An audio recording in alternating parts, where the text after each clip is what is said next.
lost time, gotta rent a car, gonna stay a while. If I don't move ahead, then I get stuck behind. I'm at a friend's place, gonna stick around. The puzzle pieces fit for now. The things you said were playing loud.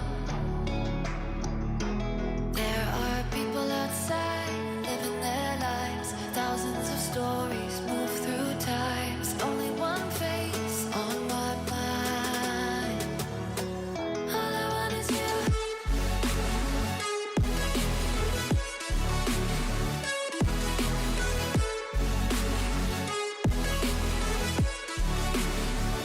All I want is you.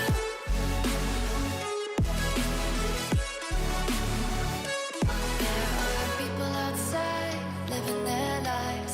Thousands of stories move through time. There's only one face on my mind. A century long ago, I traded in my halo. Whoever it is that you think I am, I'm still figuring it out. I'm jealous of the people outside, just living their lives. Millions of secrets get lost in the light. Tell me how to reach you, show me a sign. All I want is you.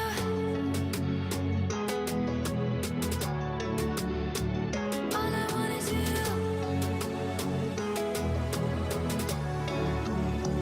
All I want is you.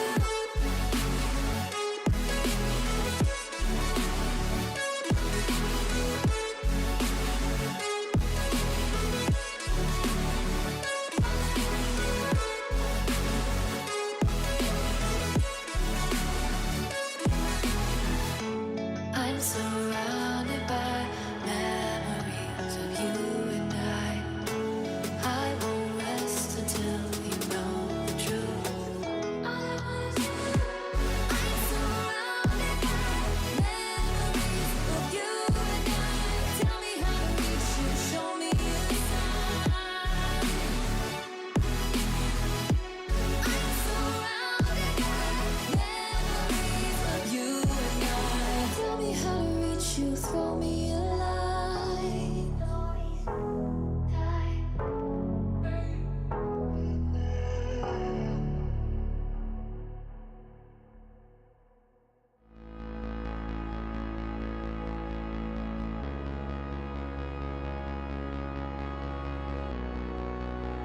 Rocket League fans around the world, welcome to North America for Rocket League Championship Series 2024's first Championship Sunday of the region, folks. It's going to be a big one. We've got some big dogs in the house and some other underdogs trying to play upset. I'm excited to get into the action. Welcome back. I'm Wave Punk. We got Gibbs, we got Herc, we got Stacks. Get up and get loud. It's game day. We've got a pre-show to get through. Dignitas versus G2 kicks off in 28 minutes here. Stacks, you hyped? Yeah. Yeah, that's not, he didn't say, did he? No, he did. He did? Okay. I guess the quote online is now just, yeah. We want the redemption interview, all right? I want it today, I want to see it too. Let's see get Evo back out here. Herc, how you feeling? I am feeling so excited. First Championship Sunday in forever. Like, there's the possible Gen.G G2, though. Just the possibility of it. I think I'm just excited as everybody else. I'm excited. The possible Shopify, the possible Justin in the grand finals without NRG Gibbs. That's true. I think Herc probably just cursed it, so we won't get to Oh, no. So No, don't someone say had that. to say it. So cast the curse already coming out. But yeah, we could see Shopify versus Dig. Could very possibly happen. We've seen a lot of these teams trade and win, so we got 4 teams left. Anything can happen, so stay tuned. It's single elimination, folks, so you win, you move forward, you lose, you are out. Every team you got seen in front of you has not lost in the bracket yet. They've only had to play one match. Don't worry about it, folks. Let's talk about how the format works. We've got a wonderful, wonderful season of Rocket League coming down the pipes. Very similar to last season, but -1 split. Everyone's got to heat up very, very quickly here and start earning those points immediately. Still 3 online qualifiers to a major within a split. Each of those qualifiers, the same format as every other event, every other qualifier. We won't be changing formats per split. All of this leading up to the Rocket League World Championship at the end of the season. Now, today being Championship Sunday, we're giving out championship points. We're giving out major points for the first time. Season points here. We'll see which team is able to secure those 16 points at the top there, Gibbs, to become the leader in North America. Yes, the quarterfinals have happened, and if you won, you get a 3-point gap. Every time you win a match now, like in this top 8 bracket, there's a 3-point gap, except if you win the entire event, you get 1 additional point. And that doesn't sound like a lot, but at the end of the season, when we are coming down to tiebreakers, that 1 extra point could matter between going to a major or not. So very important for these teams. They have already got 9 points, but they all want a bunch more. They want 2 more wins to get tons and tons of points and lots of money. You can secure 3 points more, making it to the finals. You can secure 7 points more total, making it out of the grand finals as the winner here, folks. We'll see which team gets to take home those 7 points by the end of the day. It hurts my brain to sit there and think about, like, wow, in 4 hours time, we're going to be sitting here being like, we know the answer to these questions, but right now we don't know. It's so cool. I don't know. I just love competition's fun. Anyways, what a day. What a day we've got ahead of us, folks. But yesterday was pretty special as well.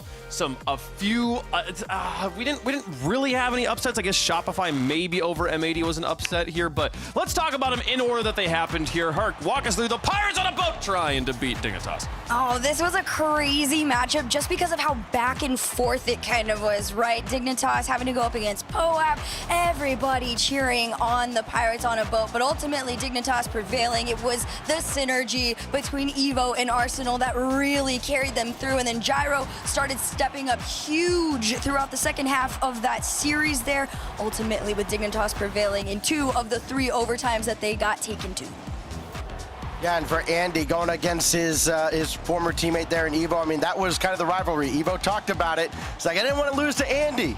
Well, he didn't lose to Andy, but Andy gave it all he could. He had 5 goals, 5 up really showed out as well. It just was not enough for the Pirates. Dignitas goes through in 6. Kind of heartbreaking fashion, too. You'd like to think we haven't seen the last of Pirates. We probably haven't seen the last of Luminosity either, but they did not fare well against G2. They took the first game. Cool. Don't get used to seeing many more Luminosity highlights. The team that won game 1 every series yesterday dropped the series. How ironic that Luminosity among the teams that got Spaceman swept on the day as well, as G2 just gets a truckload of goals out of Beast Mode and Daniel. They combined for 11 out of the 14 that G2 scored. Heartbreaking loss for Luminosity in game 2 as well. I think that loss in game 2 counted maybe for 2 or 3 losses just as far as momentum goes. And you look at a team like Luminosity, you've got to take advantage of the few opportunities you're going to get against G2, and you can't let that happen. Daniel able to just run onto one on the weak side. G2 take it in 5. That could have been 3-0 for a Luminosity squad, but it wasn't. Instead, G2 takes it. And we move on to Gen.G versus Space Station. And yet again, Space Station comes out on top in game 1. But we talked about the pro power rankings. There's a tie for first with Gen.G up there. Space Station was number 3, so you expect a close match. But what you don't realize is there's a big gap between the top 2 and everyone else. And Gen.G showed it here versus Space Station. They destroyed them in games 2, 3, and 4. And then finally, game 5, Space Station kept it close with 2 fluky goals. But Gen.G outshot them 15-5 in that game. Gen.G was in complete control of this entire series, except for that game 1. That was a little bit of a wake-up call. So much talent on this roster, bringing in the North America MVP in First Killer, team with Abjack. They look great. Here they go for the last match, Shopify versus M80. This one, the number 1 versus the number 8 Herc. I mean, it was number 1 versus number 8, but it felt much more 50-50 than that. It really did. Oh my goodness. I even remember seeing this seating wise. I'm like, all right, M80 is a shoo-in. I was rooting for them from the get-go, but my goodness, Justin came out insane, but in particular, 2Piece and Parth, one of the many, many goals that they scored throughout this series, really just solidifying how threatening this new Rebellion roster is going to be throughout the season. And poor Jorius, man. He moves regions, and he's still doing the same thing. He'll 3-0 in Swiss. He gets to a playoff bracket and just collapses. For some reason, they got to get over that hump. M80, they should hold their heads high. They looked fantastic on day 1. They just got to figure out to do it consistently. They didn't here, but Shopify Rebellion, and Justin is back in the top 4. This is the first time 2Piece and Parth have finally made a top 4. They've made so many top 8s, but they always wind up losing in that round. They finally get their first ever top 4. That gives us these 4 teams in our semifinals. Gen.G will play against the Rebellion, and G2 will play against the Dignitas here in just over 20 minutes. Gibbs, do you still have the player power rankings in front of you? I can bring it up probably pretty quickly. Do you remember where they put Rebellion and Dignitas? They were tied for 5th, I believe, so not too bad there. Okay, so 1, 2, and so all the teams kind of in the top 5 here as far as the players are concerned. Makes sense. They did a good job on it there, folks. So we've had a great day. We've got a great day coming up, and I'm excited to talk through all of the action. We've had a bunch of action happen across the world as well. We'll get to in just a moment, but before we do that, Stacks, we had some crazy plays. I think we saw one of them just a second ago, but it's time to walk through them again. Walk us through the top plays of the quarterfinals, baby. Well, if you're a Rebellion fan, you got a lot to be happy about. Justin scored 3 goals yesterday. This was one of them. Hey, the name's the same. He's in a different place, but it's still the same Mechie Justin. Touch the ground, so you lose some style points, but whatever. How about G2, though? 2, With 2 seconds left, just ripping the heart out of Luminosity. They would go on to win this game and the next 3 as well. And then number 1, how about Parth? 9 goals on the day, including a triple to highlight everything.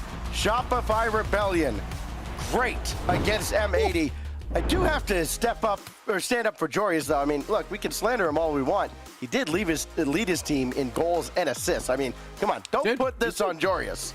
Hey, I'm not putting it on him. I'm just saying there's a curse around him. 3-0 in Swiss never looks good on him because playoff bracket time, it doesn't go well. It doesn't go well. Crazy goals, though, yesterday. Hopefully, we get to see a few more here today. Now, again, this is not the only Rocket League happening right now. The South American region is also playing through their first qualifier. That's going on, I think, at twitch.tv/R Rocket League SAM, I believe, is the Twitch channel there. Maybe just Google it in the search bar. Don't just type the URL directly in. I don't remember off the top of my head. Anyways, let's talk about the other regions that happened across the course of today here. Gibbs, OCE, how'd it go? Yeah, I'm going to go down under here, and we're going to talk about Torsos because he's one of my favorite players. He even told me way back Season 4 or Season 5 that he would watch my YouTube playing with potatoes, so I love Torsos. But let's talk about him real quick because we talk about power. Like at the World Championship, a lot of people had question marks afterwards because they were like, we're going to keep Torsos and Fever, not Amphis, and they brought in Banana Head. A lot of people were saying you should have got rid of Torsos, but now Torsos on that power squad played against Amphis in the grand finals, and they won 4-1. Now with Torsos, we talk about longevity and Gen.G. Torsos has now won a regional event in 8 calendar years. That is 2 more than Gen.G. It is insane what he has done. He's been in the scene for so incredibly long. So congrats to him and congrats to the entire team of Power. They are your champions, and it was in convincing fashion. 4-1, and there was only 2 one-goal games. So Power is back on top in OCE. Well done to Power there. All right, like moving on to APAC here. Hercules, what happened? Oh my goodness. So if you guys know, when the transfer window rule was brought in that you could play in any region, Gaming Gladiator kind of took over the scene, right? After a very long off season and some roster moves, but in particular a player coming up, Sphinx, the youngest debut added to the Elevate roster, was brought in where they dethroned Gaming Gladiator. They took it. They took Apex. They took the champion. Wow. They're all of it. Dude debuted at 15 years old and 23 days. First player to win their debut event in APAC and the youngest player to win an Rlcs event. So huge props to them. They also had to win that one in Game 7 overtime. So it wasn't an easy feat for them, but they overcame that mountain. Not just making history, but making history in style. Love it. All right, man. So much Rocket League action, though, happening all over the world here. Middle East and North Africa. Stacks went down. Yeah, finals happened yesterday with Rule 1 falling to Falcons. By the way, that's the Twins and TRK on Team Falcons, beating Ahmad, Okhalid, and Napo on Rule 1. In case you didn't pay attention to the offseason, I've already made that mistake 3 times talking with my friends about this.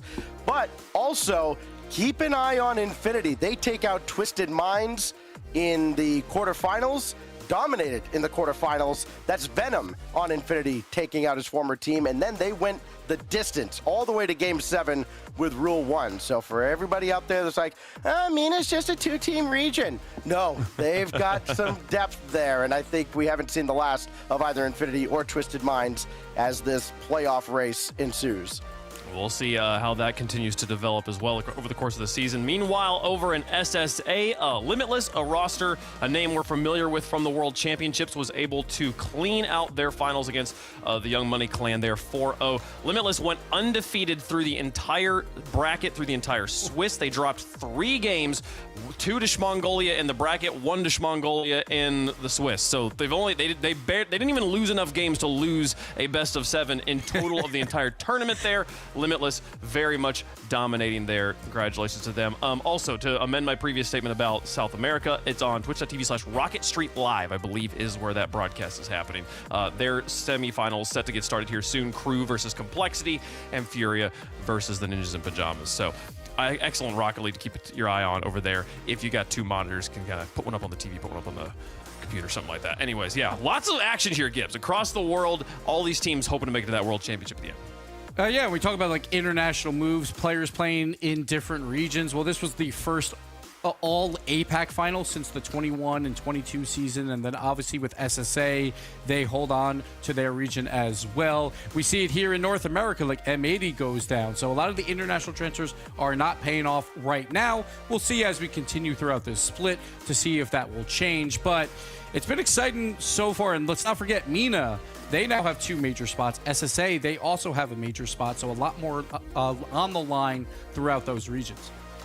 Absolutely here, folks. So we've gotten some crazy gameplay going on across the world, but we've got our own gameplay happening here as well. Again, kickoff here in about 15 minutes. We'll get that first game for for our semifinals started. But before we get there, we got to talk about something in the meantime, and we don't want to talk about the games just yet. Let's talk about some more power rankings, folks. We talked through the player power rankings list yesterday, and so far, their list is holding up pretty decently here.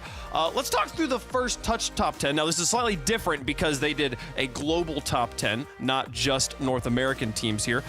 So slightly different stakes here, and maybe we don't quite have all of our answers yet because we haven't even seen Europe play yet. But this is their top 10.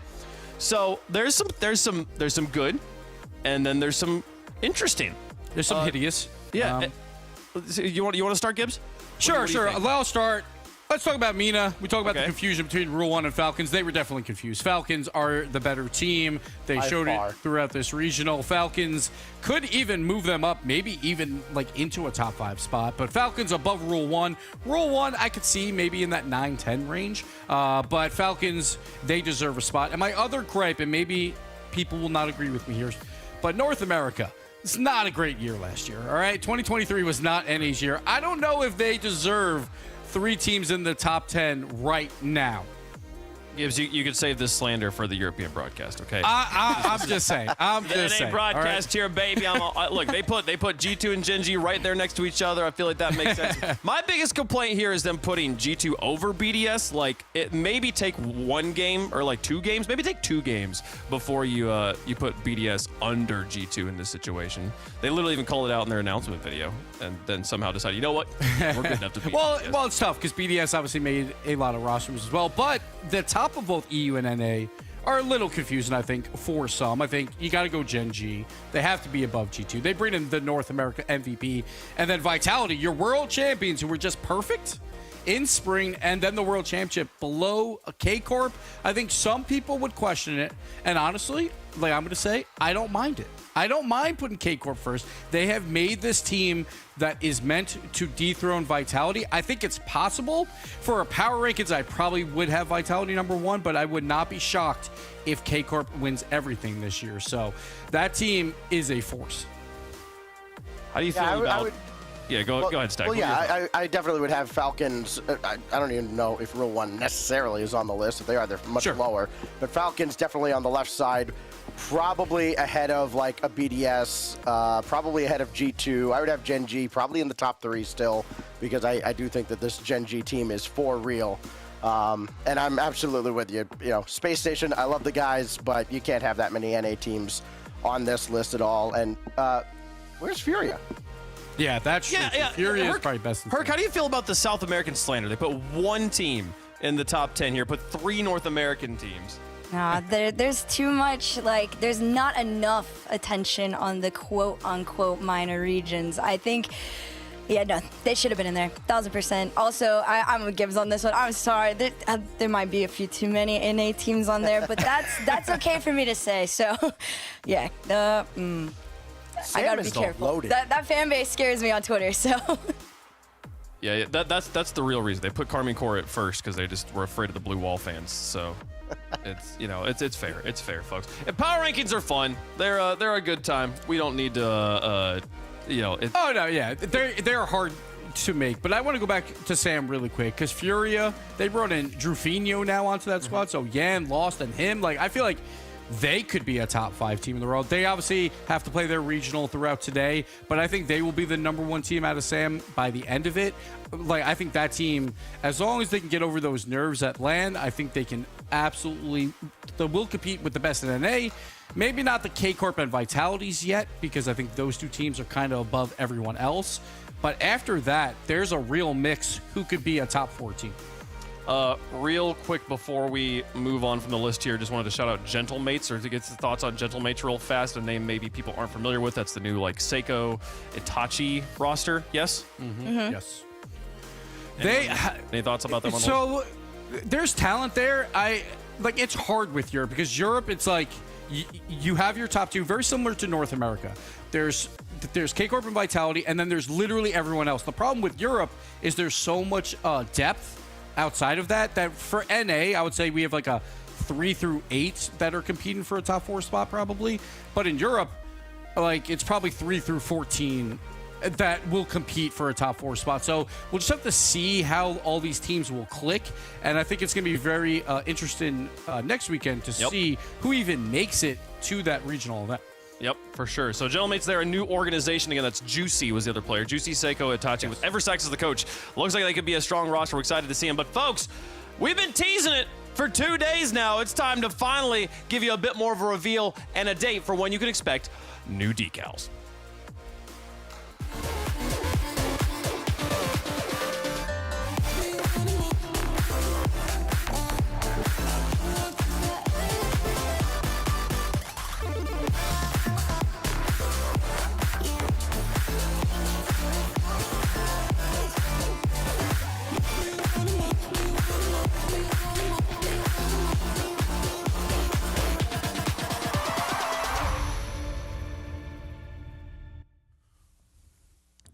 That's right, February 6th, that's 2 days from now. You'll be able to get your hands on the decals you've been seeing all weekend in the hype chamber here. I mean, Herc, do you have a favorite? Is there an S tier in your mind yet? Oh, the TSM decal. You can't not claim that as an S tier decal.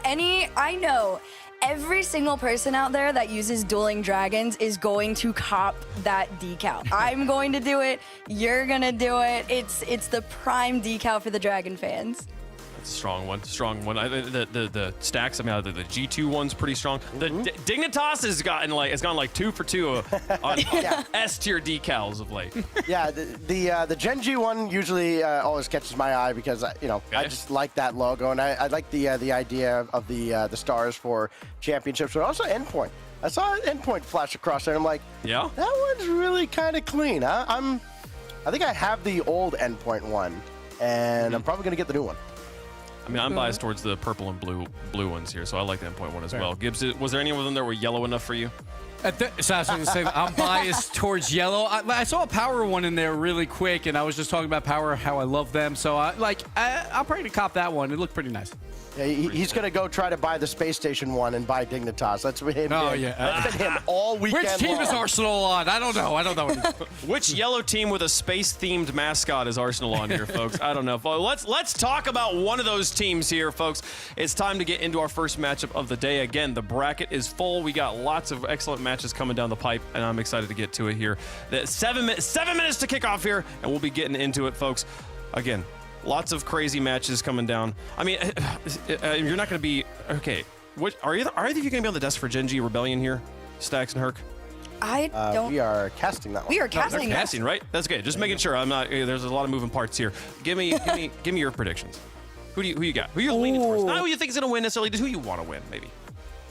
Give me your bias now, since you won't be able to give me the bias. Gen.G. Not... no. Oh, okay. Gen.G? Okay. I'm going to be they win honest. the whole thing, so yeah. Yeah. Okay, head, nose, Gen.G. Heart, I want to see Justin in the grand final. I do want to see Justin in the grand final again. It'd be fun. Seeing 2-piece of Parth up there, too. I mean, give credit to the whole team as well. The Rebellion feeling strong. So, yeah, Gen.G gonna... we don't need to get into analysis just yet of their match, but, I mean, this is a big one for 2-piece and Parth, too. I mean, we're talking about, deepest... This is deepest run for them. Yep. Make it to grand finals, first event. This would be... does it set the bar too high? Does it help their mentality? I think it would just be a big weight off their shoulders if they were able to manage to get a win here, their first event. Oh, yeah, absolutely. And everyone is trying to get as many points as possible. Again, there's only 4 major spots in North America now, not 5. So you could easily lose in the quarterfinal next time around. So you want to get as much as you possibly can out of this. So Shopify Rebellion definitely want to try and make the grand finals, but it's a tough road. It's tough. We'll see if they can get there, folks. All right, let's start talking about the match of the day, or at least the match that we are about to play here, folks. Dignitas versus G2, a semifinal match. Winner moves forward to the grand finals, Herc. Oh my gosh. Okay, look at this. Okay, so G2, it's been an interesting story for them historically, but throughout this open quarterfinal, they've looked insane. Anytime someone's taken them down, they have come back stronger and stronger than before, which in turn is going to make this, I think, a much bigger challenge than Dignitas might have even anticipated here, just because Dignitas has also been struggling just a little bit, but I don't know. That's the same look Arsenal was giving the day before when they won, so you know what? what? Maybe they're on one. So real quick, I just want to talk about Arsenal when he played against Pirates on the boat. He shot 55% throughout that match. It was absolutely insane.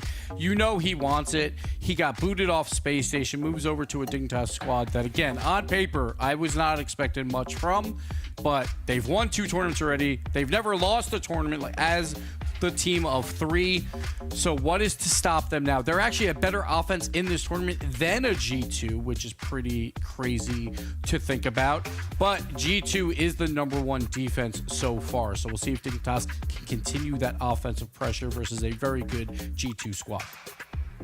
Also, the fact that Dignitas came in after the Swiss stage at number 3 and G2 came in at number 2. So it's not like they're not close, right? Yeah. It's not impossible. There's not this insane gap right now, but it is. Real quick, I just want to mention, we know that Gyro's been practicing a lot because he's sure not cleaning up anything. That's for sure. So he's taking all his time into the game. Gyro. Hey, he was cleaning up rebounds yesterday. Yeah, this is his first top 4 since RLCS Season X. So he's been around for a while, and he kind of dipped back into the bubble. And normally when that happens, players don't come back out of it. But Gyro is back. His room needs a little tidying up, but besides that, he's looking great on the field. He's just dedicated, man. He's got priorities. Yeah. Priority. Well, you don't have to clean the room. Just push the stuff out of the camera shot. It's fine. We all got a little bit of mess behind the camera. It's fine. So these teams continuing. Violent Panda, again, one of the most storied players with the Dignitas organization, now here coaching, trying to lead them to another grand finals. Yeah, and this is a team that has been very aggressive in their matches so far throughout this tournament, not just yesterday, but throughout the Swiss as well. Of the 3 teams, there are the top 3 teams that have stolen boost from the opposition. Dignitas is right at the top, G2 right in behind them, Gen.G right in there behind them as well. You're going to see a lot of players rushing downfield trying to boost starve the opposition, and if Dignitas can do that with some regularity against G2, all of a sudden G2 looks a lot less like a favorite. We'll see if they can do it. G2 here not going to give us any player cameras today, so we'll be wondering what their moods are like. Only left to guess. We won't get to watch, so we'll see what happens. But let's again kick off.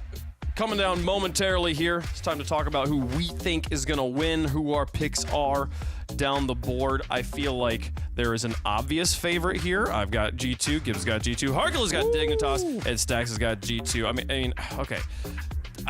Let's talk about why G2 is clearly the favorites, and then let's talk about what Dignitas. Let's hear what Herc has to say about what Dignitas can do. In fact, also you can let us know what you think. #G2 #Dig Gibbs. I mean, G2. Just lay out the case to the people that have just tuned in. So G2, throughout their history, glass cannon offense, not a lot of defense, a lot of wide open nets. Well, they're the #1 defense throughout this tournament. So if they figure that out, they don't have to be a #1 offense necessarily. They have enough talent around them that they will get goals to go in. They are, I believe, the #4 team on offense right now, but there's a big gap after them. So as long as they play sound defense, I think they will be fine. They have to worry about that boost, though, because if they don't have boost, it could be trouble. But Daniel in Beast Mode, they know how to win regionally. Sure, they're inconsistent at times, but so far, they are perfect through this tournament. They have been very consistent, so I expect them to take this. Herc, I want to believe in Dignitas. Give me the recipe. How are they going to do it? All right, so Panda, right, implemented the passing play style into Dignitas years ago. If there's anybody that could figure out a game plan to get around the G2 Stride defense, it would be Panda. He would be able to help them. So I'm a firm believer, and that is what is going to be happening. Also, Dignitas for life. So Dignitas for life. I mean, hey, they're undefeated, right? In the offseason, hey, they haven't lost a tournament yet as a roster. Let's see how they do it. I believe they can make it happen here. Chat's on our side, though, on this one as well. They're going to be the fan favorites here. G2 going to be the fan favorites as well as the desk favorites. It's time to kick off the semifinals and begin Championship Sunday for RLCS 2024, North America's first open qualifier here, folks. Get up and get loud. It's Dignitas versus G2.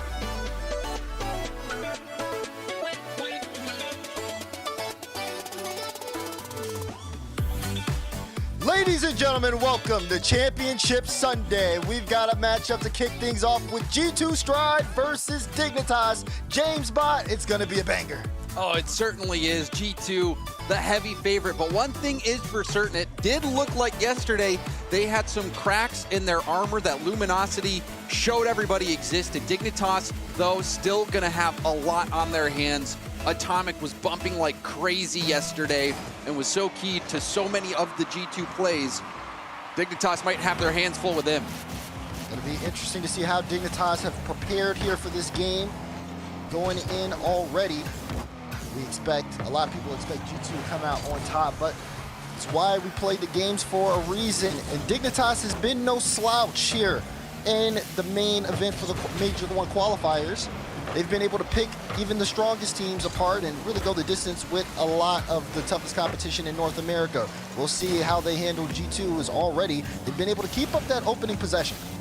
This is a chance for Atomic. He goes for a pass over to beast mode, but it was a stretch pass that was too far ahead of him. Atomic knew he had the double tap ball, but also knew the defense was expecting it already. An early chance going by the wayside here for G2. But they have the ball again, trying to move up. Arsenal, lovely control, and will boom it downfield, trying to get some space. Oh my Nice gosh, great read there from Evo. Oh, yeah, Evo trying to keep that locked in the zone. But this is going to be a counterattack now. Atomic off the ceiling over to Daniel. Daniel, that was a very difficult angle to make work. Yeah, I mean, he almost did find it. He'll have another chance here. Full boost, just goes for the shot, and Evo will be able to deny there. Got to watch out for G2 on that offensive press. Daniel's sitting here. He waited for the midfield boost to spawn, so that one will take a while before it comes back. He has a flip reset and use it to kind of wave dash once he hits the ground. Good little 50 out from Arsenal to slow things down.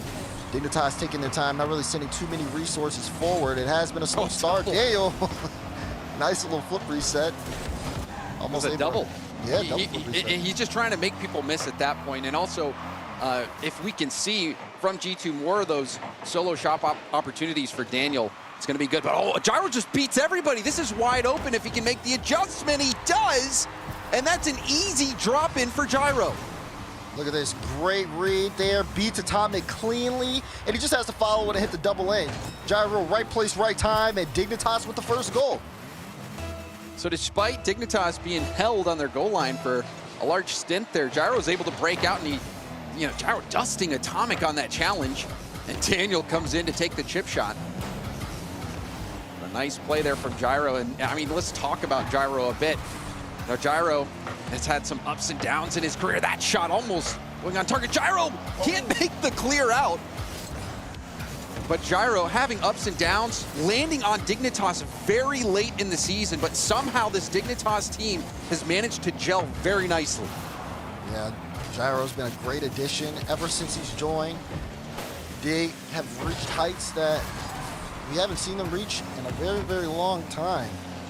Even seeing Arsenal success, Evo as well on this roster. The question has always been, how high can this team fly? A win against G2 would really put them in one of the best in NA conversations, but of course, they've got to close out these games. 2 minutes remaining in regulation. Demo on the play, beast mode, trying to move forward, and Arsenal, it's a good cutoff.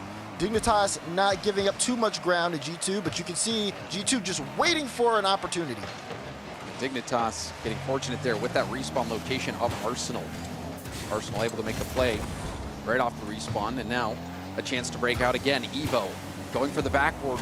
Arsenal with the drop down, but Atomic was waiting for it.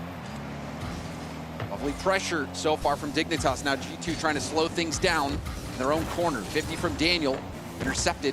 And now Arsenal with the challenge and kicks out to the midfield. Evo with a bounce shot.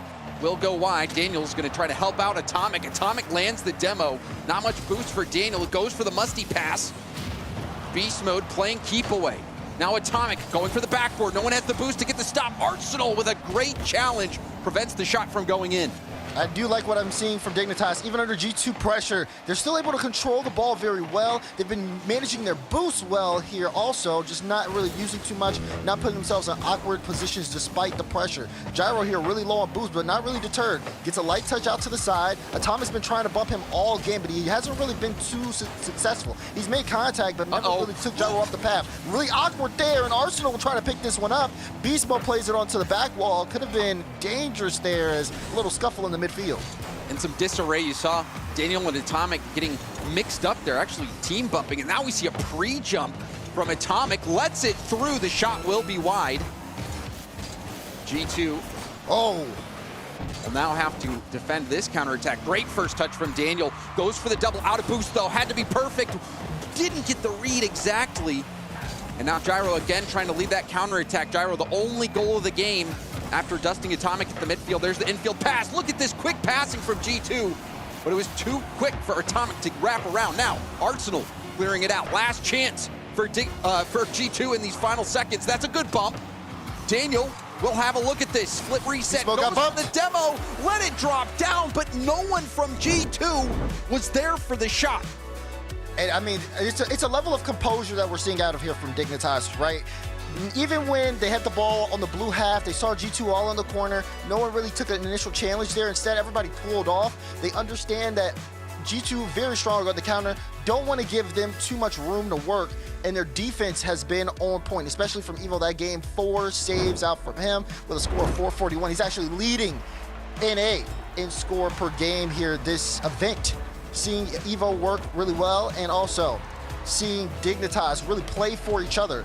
In that last final play, I mean, we saw another bump opportunity for G2. Gyro got bumped out, but instead he used his missed position to bump Beast Mode, who was that person who probably could have scored that Daniel missed. So Dignitas really covering all angles here.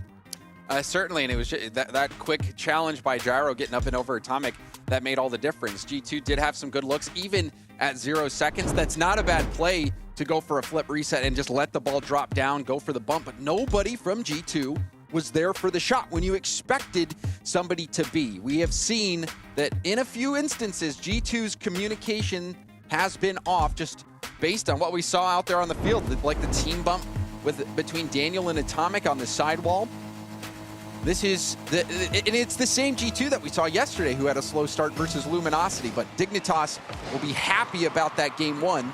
We'll see if they can continue to have that success in game 2, or if we'll see that G2 train start rolling.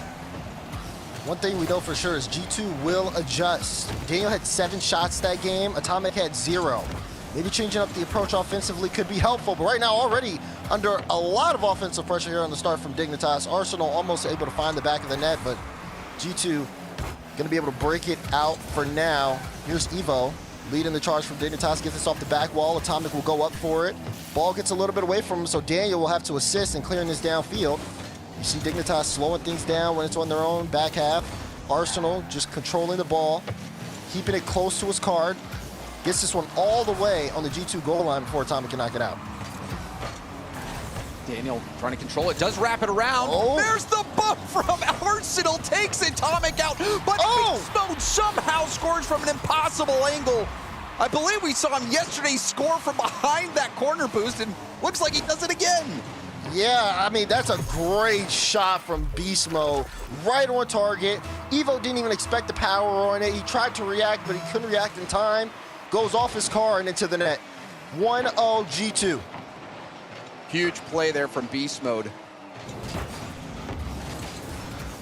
And that's what you expect from Beast Mode in situations like this. Oh, now we see the flip reset threat. Beast Mode and Daniel both went. Daniel's gonna have low boost for this. All he'll be able to do is pass it, but it's perfect. And that shot off the bar and out. Atomic having a golden opportunity, wasn't able to hit the target. Now chance here for Gyro. Ends up getting a pinch across. What's Arsenal gonna do? Nice control touch to get past Atomic, forces Beast Mode to play the 50. Beast Mode, though, big demo on Evo, taking him out the play. Gyro's touch is not going to be efficient enough, as Daniel can just control this one all the way up into the midfield. Dignitas have to try again.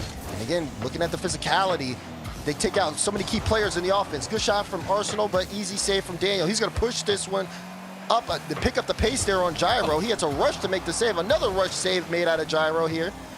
And Dignitas keep this a 1-goal game for now as Beast Mode tried to put that one on target but failed. And even on that play, you saw Beast Mode actually pre-jump the clear, and it forced Dignitas into a double commit.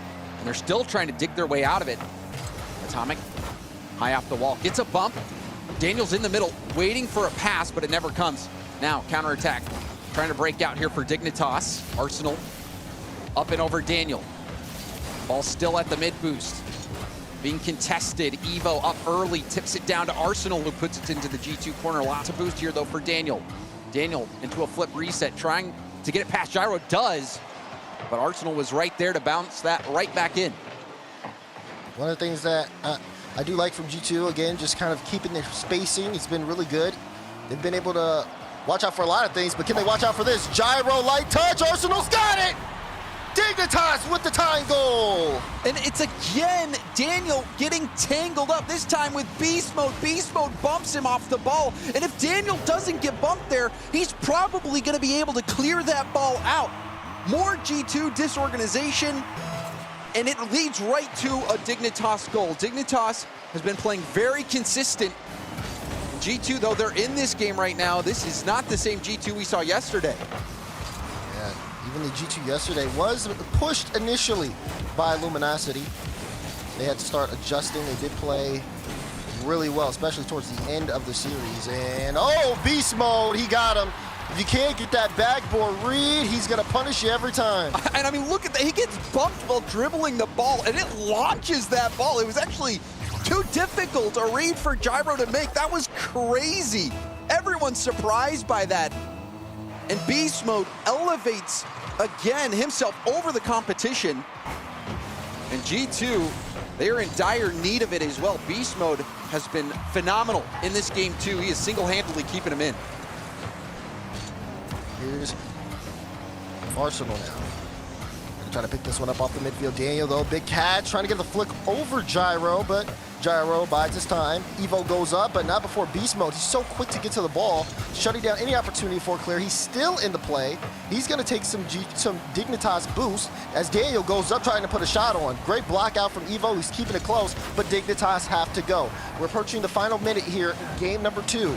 Ball stuck on Dignitas' end. They're low on boost. They don't have possession. This is everything G2 want right now. You can see Dignitas trying to remain composed, but they've got G2 breathing down their neck. They have not managed to break out of their half in quite some time. Beast Mode up off the ceiling, getting a little tip. There's a big clear by Evo, but Daniel will be first to it, lobs it right back in, but not much pace to it. Arsenal looking for Evo. Daniel jumps the lane, now out of boost. Evo gonna try to clear this out, taking it himself. Evo, flip reset. Oh, you can see him contesting that ball. And now G2 able to get it out. Yeah, and a failed challenge there from Gyro. He's going to take a while to get back. Evo has come up with a big carry, and he will at least bring this to midfield. Good 50 there against Beast Mode, and Arsenal up to the task. Nice little bounce out, and they respect Daniel, but Daniel missed it. Gyro plays it off the back wall. Evo, though, he wasn't in the right spot. He was playing Gyro's miss. Now they have to go back and play defense. They're trying to slow down Atomic. He carries this one all the way to the back wall. Final 10 seconds. Dignitas may have a chance here, but it's not looking good. Beast Mode on top of the ball, pushes this in the orange corner. Once this hits the ground, game 2 will be over. Off the sidewall, Daniel is the one who grounds it, and G2 equalize the series. Wow, that was something else from G2, and specifically Beast Mode. Beast Mode hitting another shot from the corner through all of that traffic. And also, if you saw how many times Beast Mode was up early, sometimes pre-jumping the clear attempts from Dignitas, you'll begin to understand how annoying Beast Mode is to play against. It seemed like he was everywhere on the field, Daz. Yeah, there's so many opportunities. You start to see him kind of have that surge late game 1, but in game 2 especially, Beast Mode was everywhere he needed to be. Sometimes he was in too many places. When you saw that bump that he ended up getting on Daniel to give Dignitas their only goal this game. But yeah, it felt like Dignitas a bit flat here on the offense. It was really hard for them to kind of catch up and get really good reads on where some of the bounces were going. Definitely something that they need to clean up going into game 3. And you can see Gyro here locked in, playing really well so far. Gyro, the only goal of the game. to get Dignitas that game 1 victory. Arsenal, you're wondering if he'll start to amp it up. He's been phenomenal for Dignitas so far. Through the Swiss stage, he led Dignitas in scoring, averaging over a goal a game. And yesterday, he shot an unbelievable 54.5%. Arsenal was a huge offensive contributor, but so far has been a bit quiet. Let's see. Maybe there's a chance here.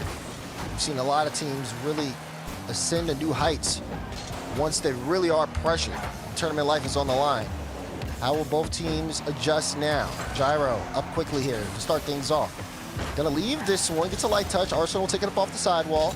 Daniel trying to intercept. He's only got 38, so has to back off. Whoa, great pop there from Arsenal. And even Evo had a tough time getting to that. That play is one that'll make you raise your eyebrow. Not sure how Arsenal managed to get a touch like that. But now we're back in the Dignitas half, where we spent most of the last game. 50 from Daniel will stay in the play. Atomic trying to get it past Gyro, and it does find its way over to Beast. Drop pass. It's contested up off the ceiling. Daniel from far away will go, trying to get a sidewall double. Gets it to bounce off the back wall, but Gyro is there to clear it out, and Evo makes sure Beast Mode can't clear it back in. Oh my God, 0 boost here on the side of G2, but Daniel does buy them enough time. It's a great midfield challenge. He was last back, bought Beast Mode and Atomic enough time to get boosted up. Now they have to play a little bit of defense here. Dignitas double commit in the corner. Arsenal going to slow things down here a little bit, buy Evo some time. He just booms this one high, almost touches the ceiling as he looks for a bump on the way out. G2 though unfazed so far. First minute and a half kind of gone by, and both teams really just kind of testing each other defensively, seeing, okay, what can we get away with here? Gyro again in a 1v1 situation, gets it up and over. Daniel has to be perfect. You can see Evo getting, or Gyro rather, getting a piece of it. Evo there to clean things up off the backboard. This Dignitas counterattack has had G2's number. I mean, first of all, Gyro winning that challenge was huge. It was a speed test from Arsenal. He got bumped out of the play, and Evo, as the last man, has to hit the shot. Top right slot for Dignitas. And again, it seems like Gyro is that first man, that entry fragger, so to speak. He is the person making those moves to break through and allow Dignitas' offensive opportunities to develop. Now it's up to G2. Plenty of time here for a response. Atomic booms his downfield. Beast Mode is over here on the side, but a little bit of miscommunication between him and Daniel. Daniel picks this one up, gets the flip reset, was trying to get the double flip reset on target to throw something off, but unable to. Atomic last back. Arsenal flicks over him. Atomic, again, great fake challenge there to force Arsenal to play to the back wall, and now Atomic can get the boost and bring it all the way downfield. Flip reset there to put it on target and made Gyro stretch to get it clear. Gyro is ready for it. He has been so good for Dignitas in the right spot time after time. And now Evo hesitates. He fakes the challenge to try to get Beast Mode to take it up the wall, and it does result in possession back in the hands of Dignitas. Atomic trying to bounce it up. Gyro hits it right to Daniel. Daniel, though, heavy first touch. Will get the 50. Atomic and Field, and Gyro again there. He beats Beast Mode to the ball. Oh my God, he was low boost in that situation as well, but great adjustment. Evo was in a tough spot. Gyro needed to get that touch. Do they see Daniel here though? Gyro passed. Can he get it? Light touch, but it's just not enough. Beautiful passing from G2 to get the equalizer. If you're Gyro, this is such an impossible situation. He's trying to at least block the straight shot, but Atomic is not going to put it at him. He's going to either make sure to get it off the backboard, be able to clean it up himself. You never want to be in those situations defensively. And now they're going to have to play defense again. Daniel up off the ceiling, pinching it, going for the Zen shot, ends up passing it out to Beast Mode, but Evo will break it up. Oh, but only for a moment. Right now, trouble there in the goal line. Gyro and Beast Mode getting tangled up. Evo, light little touch. Gyro looking to control it, but add a boost here. Chance here for G2. Wait a second, they got to get back there. A little bit of a race back. Too many people forward. Almost got punished there. As Evo wants to hold this one onto the sidewall, gets a beat out on Atomic. Arsenal looking for bumps downfield, trying to get the pass to Gyro, but Gyro had to wrap around, went unable to put it on target. You love to see that from Arsenal. He fakes like he's going for the bump and instead hits the brakes and makes the pass. As we approach this final minute of gameplay, there's a musty from Daniel, but that's locked out by Gyro, who has been, again, so reliable for Dignitas on that back line. And he's trying to help out on the front line as well. You saw Beast Mode going up just to kind of float, see if he could play ball. But Gyro, instead of buying time, oh my goodness, wait, this is there on the back end from Dignitas, and it results in G2 taking the lead. And that's Daniel working. Gyro gets a clear attempt out, and Arsenal, he was trying to rush the origin of this shot, just didn't have the pace to get there in time. And it was a great shot there from Beast Mode, beating the challenger. This is a great first touch from Arsenal, has Gyro across. Goes for the pass, but the pass was a little too close to the defense. Evo, though, will go for net. Gyro trying to get the bump on the goal line. Final 30 seconds, Dignitas having some good pressure. Arsenal has Gyro waiting on the wing. Evo gonna take a shot here. No, Daniel gets the block. Gyro still with possession. Evo gets a demo. Arsenal now with control. Can he get over Atomic? He got it! Dignitas tie! Dignitas refused to give up. Evo goes for the demo, gets in Atomic's way, trusts that Arsenal will get control of the ball and flick that on target, and that is exactly what Arsenal does. Dignitas tie it up late.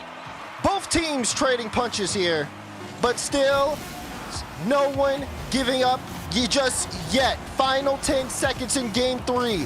Series is tied, score is tied. Beast Mode! The Beast Mode can end it! Beast Mode! Beast Mode enabled! Only 1 second on the clock. It doesn't matter. G2, they did it yesterday with 2 seconds. They do it again today. So clutch! Beast Mode, what a play! Time is ticked down, it's 0 now. Dignitas have to keep this one up. Of course, Beast Mode will ground it. And G2, what a late surge from them to get that win. And you expect it at this point, especially from Beast Mode. And Daniel, even though he did not get a goal, he, in the air, has been so hard for Dignitas to read and for Dignitas to deal with. G2, they never give up either. That was such a quality game, such an entertaining game. To see Dignitas fight back, and they had their pressure at the end, were able to capitalize off a great attack thanks to Evo's demo and his aggression. But G2, they keep doing this. It's early in the season, but they're already starting to get a reputation as a team that, when the time winds down, make plays happen. And talk about an impact player, Beast Mode. 100% shooting, 3 saves out of him, but the presence felt all over the field. And if there's any player on this field that can score at clutch moments like that, it's going to be him. Oh, there's no doubt about it. Beast Mode, especially after Gamers 8, people really started to realize how good he is. We knew it. We've seen it for a long time. Beast Mode kind of ascending up to the top of the elite players in North America. But man, it's games like this that really crystallize that into something you can understand. I mean, this series has been a punch and punch back. Can Dignitas get it together here? See if they can at least force a game 6. G2 starting to really fire up here. Atomic, good bump there on Evo. Gyro has to get back. He ends up playing this one right into Beast Mode. He'll get a pop-up, and Atomic right back in the air again. He does have the double there. Gyro, great read on the back wall, and Dignitas will look to play this one forward. They get it on the back end. And Daniel can try to control, but definitely was in a tough spot. You saw Arsenal there, not afraid to challenge that at all. Certainly not, and it wasn't the touch Daniel was looking for. And now G2 are going to have to get out of this tough spot. Arsenal getting demoed, but that doesn't matter. Off the bar and off the post, a demo clear from Atomic.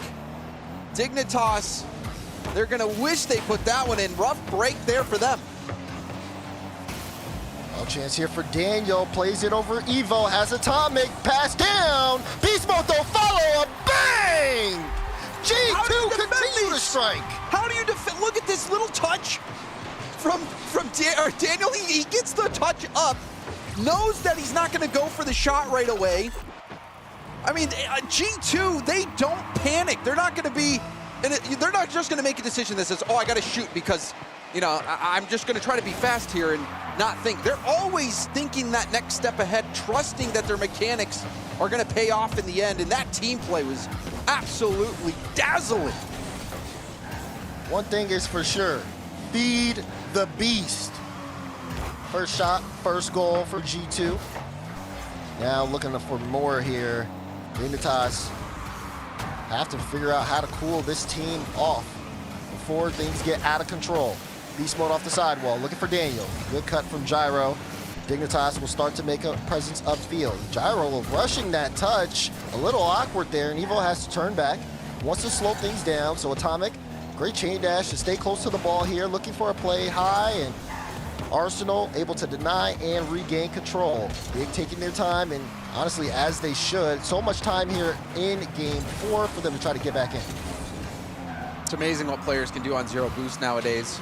Not sure if you saw that clip from AJ with the zap dash, wall dash, and everything like that. Well, I mean, Atomic even there to see how much he did at zero boost. It's just, the game continues to evolve, and Atomic certainly at the forefront of the meta. Great play there, and I mean, all of G2 have that ability. Daniel now trying to win that 50, ends up losing it. G2 on the back end. Arsenal, nice high touch. He's gonna try to press this forward. It is gonna be denied by Atomic. Here's Gyro on the ball, seeing a little bit of repositioning. Not a lot of off-ball action here. Dignitas trying to play it close. As I say that, Beast Mode going for a demo on Arsenal. He's got to rotate back. He actually gets demoed by Evo. Atomic lasts back in a tough spot. Dignitas, though, not able to capitalize too well. They have to play this one off the back wall now, and you see G2 getting positioned forward, waiting for that clear. A great break out there from G2. Daniel booming it, finding his teammates along the wall, and you see Beast Mode here contesting the pass attempt. Evo flip reset, going for a bump, 2 go from G2, but Daniel with a key touch at the midfield will win this downfield. Yeah, and Arsenal couldn't get the boost. He gets demoed on the play.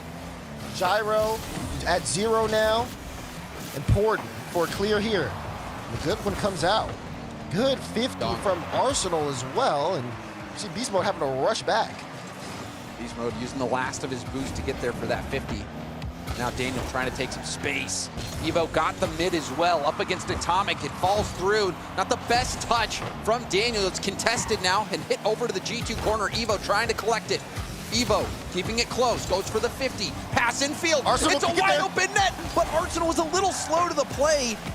Had somebody been there right away, that net was vulnerable. Yeah, it felt like he was too slow. A minute to go. Arsenal, again, nice light touch over Beast Mode. A couple of bumps in the midfield, though. Stop Dignitas. Atomic, oh my goodness, Atomic. He does find the extra touch, but it's just not enough. Bounces in front of the goal line. Daniel's going to get a freebie. Has a flip. Is he going to use it? Use it for the musty. Everybody from Dignitas closes in on the ball as they try to break out. We're approaching the final 30 seconds, and even though they've been playing slow for the most part, Dignitas need to start ramping up here.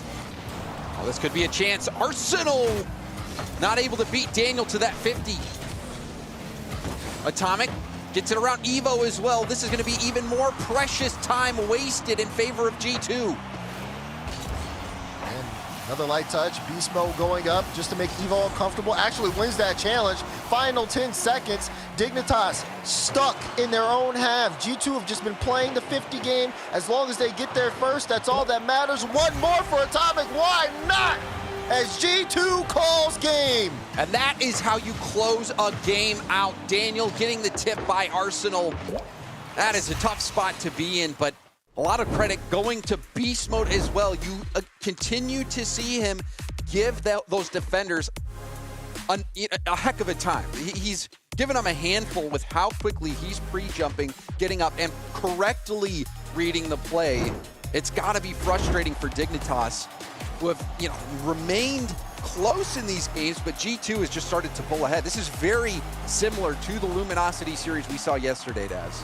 It feels like G2 have this systematic pressure where they are able to just break down defenses and create quality opportunities. I say that because Beast Mode only took one shot that game, and that was the only goal that was scored until the final seconds. Still, Dignitas not really able to get themselves together. As we do receive word, though, Dignitas will not be taking a timeout going into this next game. I don't know where you're getting your information because there is a timeout being called. Wait.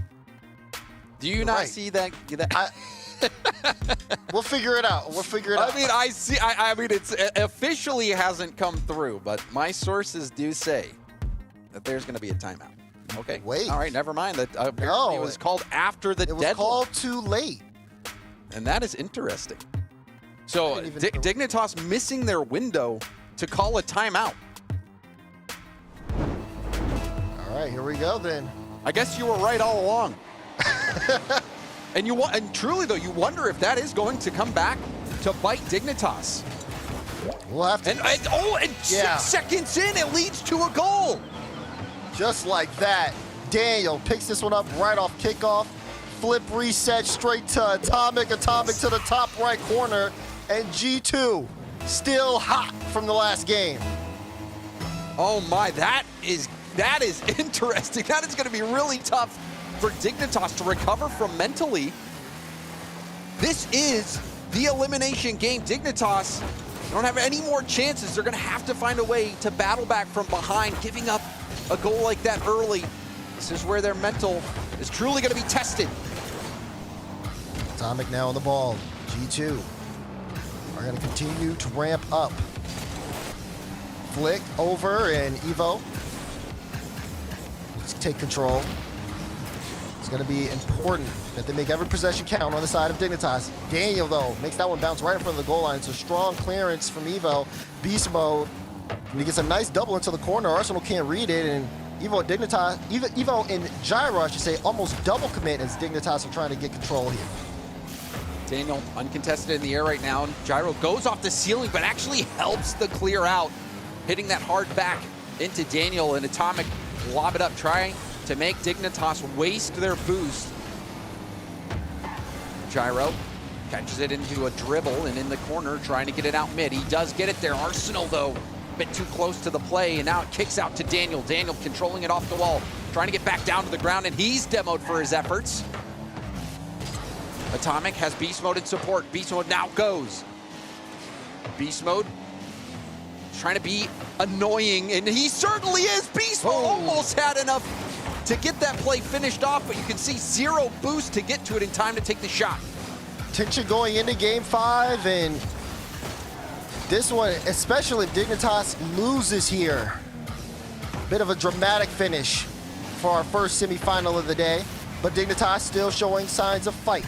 Arsenal looking for some bumps. Evo was in the back end trying to make something work here as Gyro takes the ball, pushes it midfield. Arsenal leaves it for Gyro, and Atomic had a good read on the play, able to block it away.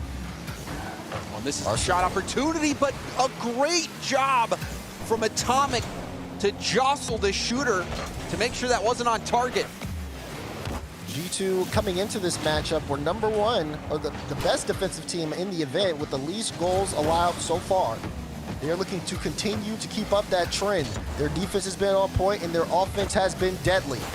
All they have to do is keep things the way they are for the bottom half of the game. Atomic trying to add one more to the list. Daniel not able to get the double.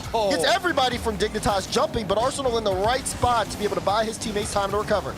Arsenal is working right now, does have a feed go out to the middle, but nobody from Dignitas wants to bite just yet. Atomic with a win at the midfield will send it all the way back to Dignitas' corner. Gyro, oh, hold on. Beast mode going for goal, and it's good! Deflected by the goalkeeper, but it still finds its way in. Atomic here, beautiful pass out, and Beast mode ready. Evo so close to being able to make the save, but just not enough here. Offensively, 1 shot on the side of Dignitas. Defensively, they've given up 2 goals. Now, oh, that's not the best clear, though. Chance here. Arsenal, he just has to get there, but a little too slow. Evo, last back, has to watch that one sail all the way over his head. This is looking dire for Dig. And that was one of Dignitas' best chances of the game, and now we see a net open. Daniel wave dashes to it. Atomic will steal it, but Atomic earned it with that demo. Yes, he did. Demo makes the net wide open on the play, and Daniel just has to score. But, I mean, Atomic, he's going to take it. just got to keep the stats up, get the stats up. He's shooting 50% now with that goal. And Beast Mode and the rest of G2 all feel and look so comfortable just from what we've been seeing here on the field. As he tries to go for a psycho, not able to get it there. Again, you can almost see the comfortability. Evo will pick up one from Dignitas, giving them a fighting chance though. And this is the march back. Gyro gets a bump on Atomic. Arsenal gets in the way of Daniel, letting Evo take that shot, and Evo did not disappoint. This game is not over yet. About a minute and a half left. However, Dignitas, they're in a deep pit. It's going to be tough for them to get out. Starting off already in their own half. Evo leading charge. There's Gyro. Gyro trying to get power behind it, but Beast Mode is there. He's going to take his time, but Arsenal and Evo both double committing on that side wall. This forces Dig all the way back to their own end. Final minute. If Dignitas want to keep their tournament hopes alive, they have to make something happen here. Daniel able to steal the corner. Beast Mode trying to pass it out and get in the way. It's going to be a key challenge. Evo doesn't even go. Lets Atomic take it. Gyro finds Arsenal. Arsenal flip reset. Shut down by Beast Mode, and now out to Evo. And G2 are going to get by the Dignitas defense once more. They don't score, but that's more precious time melted away. 30 seconds. Demo on the play. This one off the back wall. Can Arsenal get there? What's he going to do? Looking for the pass. There was a pre-jump on the play, but no one can execute well on Dignitas. Time ticking down. They can't even pass it to each other in transition without giving it to G2, who have a read on every single thing they're doing. They threw everything at the house, Dignitas, but in the end, they weren't able to score and were left vulnerable to that counterattack. G2, they had a slow start again, but what we're seeing, Daz, is though they have the slow starts, they get up to speed pretty quick. Final 10 seconds. G2 has shown what they can do when you get them hot. And my goodness, what a way for them to start off Championship Sunday. They win the series 4-1 against Dignitas. And it seemed like an inevitability, just doing the analysis from my armchair in the offseason, that G2 was going to be a contender to be the best in NA, and they have not disappointed. They made that look easy, and they're going to the grand final. They just have one more best of 7 to win before they are officially #1 in North America. And again, though, it's tough, though, watching this series to see the slow starts that G2 makes and then reconcile that with how dominant the end of this series appear to be. Yeah, it starts to feel like things slow down for them and maybe even some close opportunities, but the defense always holds up. Anytime they're on that transition in the offense, they look so threatening. And if they ever need to make a clutch performance late in the game, they do exactly just that. This team has gotten better and better as the event has progressed. And as a lot of people probably predicted, now they sit here at the grand final.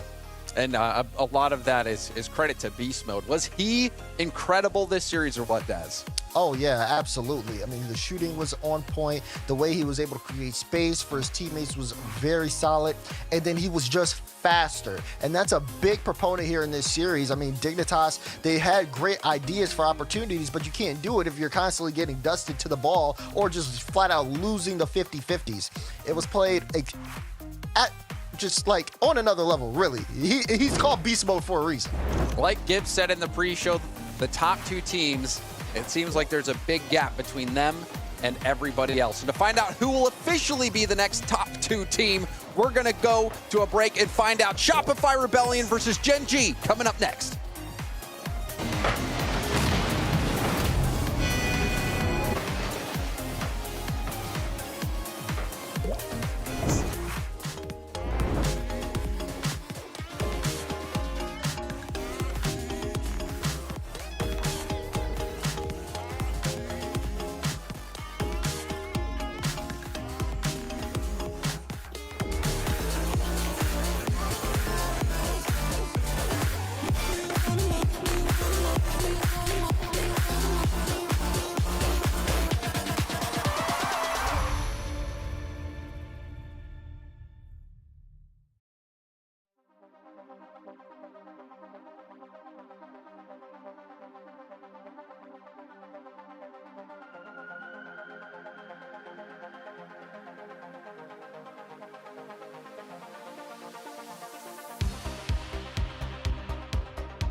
the scoreline. This G2 Stride roster has been elevating game after game over the course of this event. And to talk about it, I've got Coach Sathiu. Sathiu, welcome back. I'm here interviewing you again. but I mean, that's what happens when you keep winning. Yeah. Now, of course, let's start from actually the beginning here, because you know you guys had a little bit of a shaky Swiss stage, but ever since you guys have made it in the top 8, you guys have looked like a completely new and fresh team playing on all cylinders. Talk to me about that.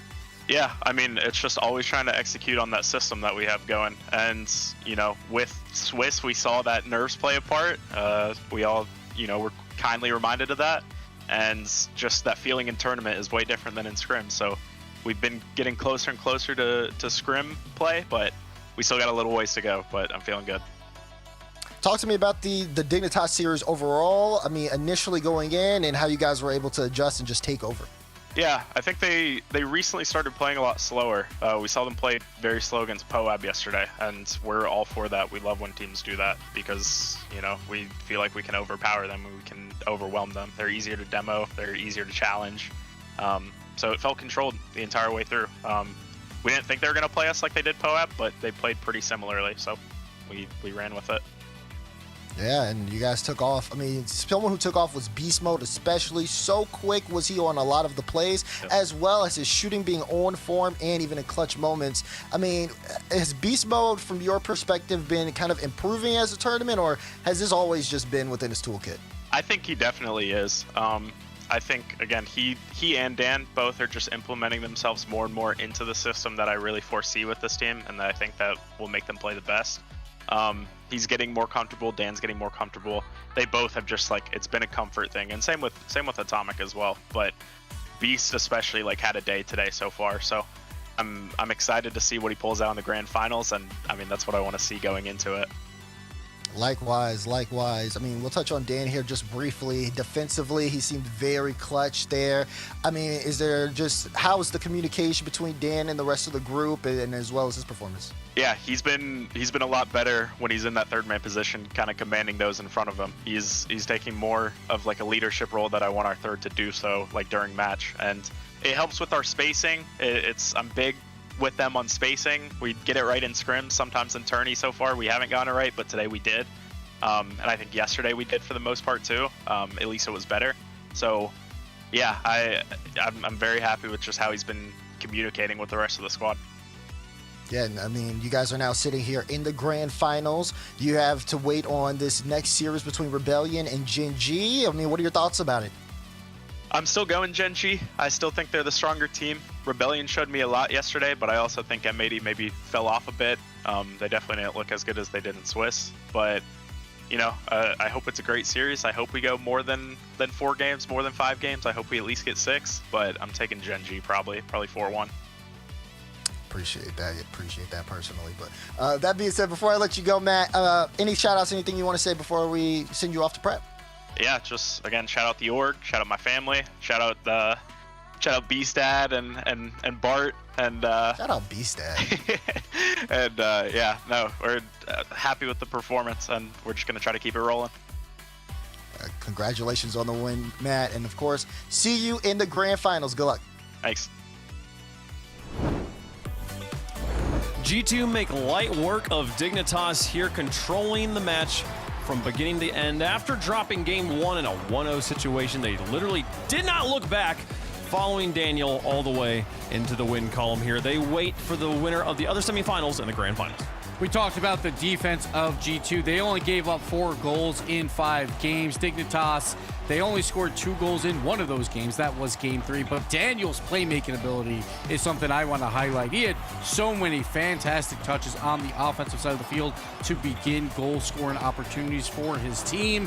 He didn't score any, but he was a huge part of that offensive pressure. And then Beast Mode and James, we talked about it with Arsenal, 54.55% shooting yesterday. Well, Beast Mode just did that in this match. Oh, yeah, and some of the shots were from crazy places. It seems like his hot spot is between the back wall and the corner boost. He still can shoot that dead center on that almost every time. And I think, yeah, Beast Mode was just incredible, but you're right. Daniel, so key to generating so many of those opportunities. All around, G2 looked phenomenal. And I think you're right, Gibbs. When you said it on the pre-show, it seems like there's Gen.G, there's G2, and then there's a big gap before everyone else. I love when James says I'm right. That doesn't happen often, so I'm just going to cherish this moment, Wave. Go ahead. Just clip it, frame it, put it on like a little like video screen frame on your desk. No, it's just that obvious, honestly. And thinking about Dignitas here too. I mean, the place where I felt like the most improvement for them could be looking forward, towards the next split. That back third, there felt like there was a lot of miscommunication that would happen back there. A few double commit situations as well. That overall their speed and attempts on offense looked good, but G2 just faster on offense and then falling apart on defense. Dignitas was, and that was what the series would have been closer. I think G2 still wins, but the series would have been much closer had they not had that level of miscommunication. Oh, yeah, but I just think that, this is just the era of the two NA super teams, though, Wave. It's like no matter what, just yet, okay? The big two. Okay, all right. Well, to me, two folks were in the house. This season, that first semifinal. We got another semifinal coming up here, James. We got to move on, okay, boy? Gen.G was itching to get on the pitch. They're taking on the Rebellion. Many people underestimated the Rebellion coming into this event. Those people are now sitting quietly, hate watching the broadcast. They can't believe that they made it this far. Two-piece Parth and Justin going to be trying to do as much as they can here. Memory going to be bringing them in the coaching role. Memory versus Alu with death squads here, trying to make it into the grand finals to face off against G2. Two big roster moves. We got Justin coming in. That is absolutely huge. We have First Killer coming in, the North America MVP, onto a Gen.G squad. That's the best roster move, I would say, James. But bringing in a player that you love, that could be roster move number 2, probably, out of all of them that we've seen so far.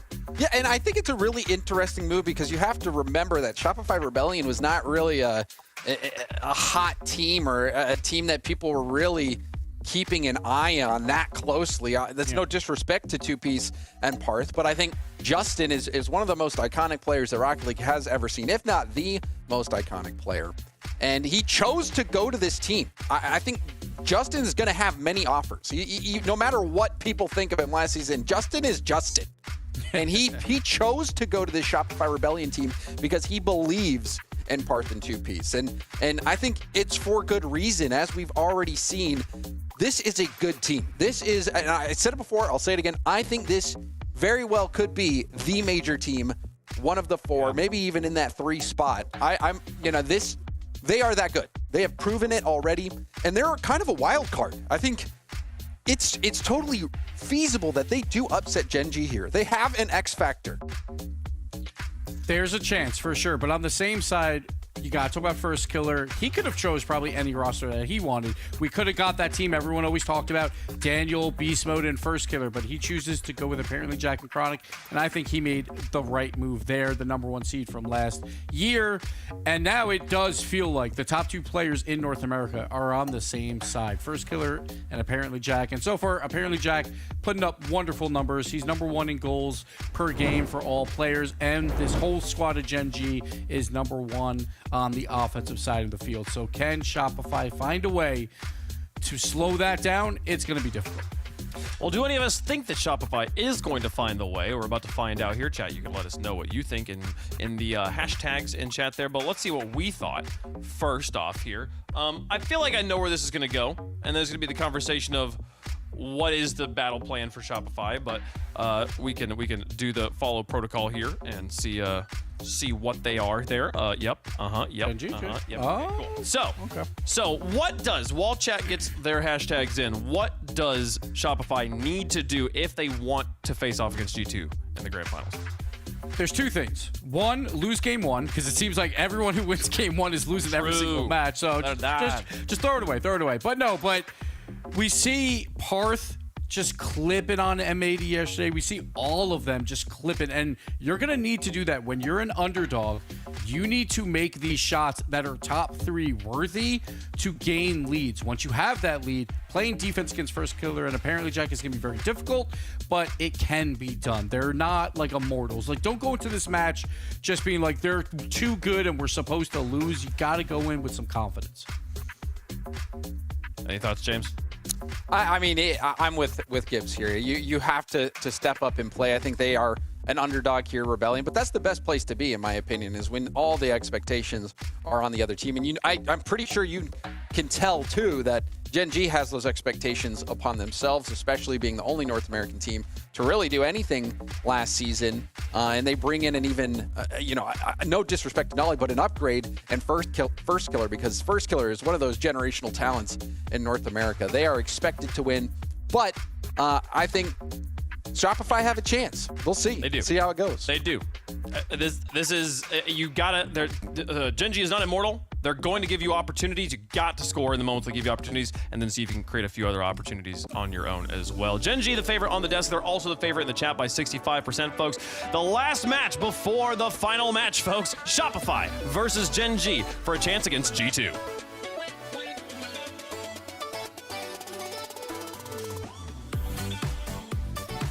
Memory and Illusion once teammates on Ghost way back in the day do battle here, coaching Shopify Rebellion and Gen.G Mobile One Racing respectively, with a spot in the grand finals on the line. There is so much history to be created, so much history on the line. Gen.G Mobile One versus Shopify Rebellion. Let's get into it. These two teammates doing battle with a little more history, as Herc alluded to. You've got First Killer sitting on 7 regional victories in North America. Atomic right there with 7 as well. He's already in the grand finals with G2. And First Killer will have a chance to contest for the outright lead if Gen.G can take down Shopify Rebellion. It's Justin, dispossessed by apparently Jack. Good win with Chronic coming in behind. Chronic shot sent away by Two Piece, who's put in a lot of work here into the first 30 seconds. Shot on target there from Two Piece, denied by First Killer.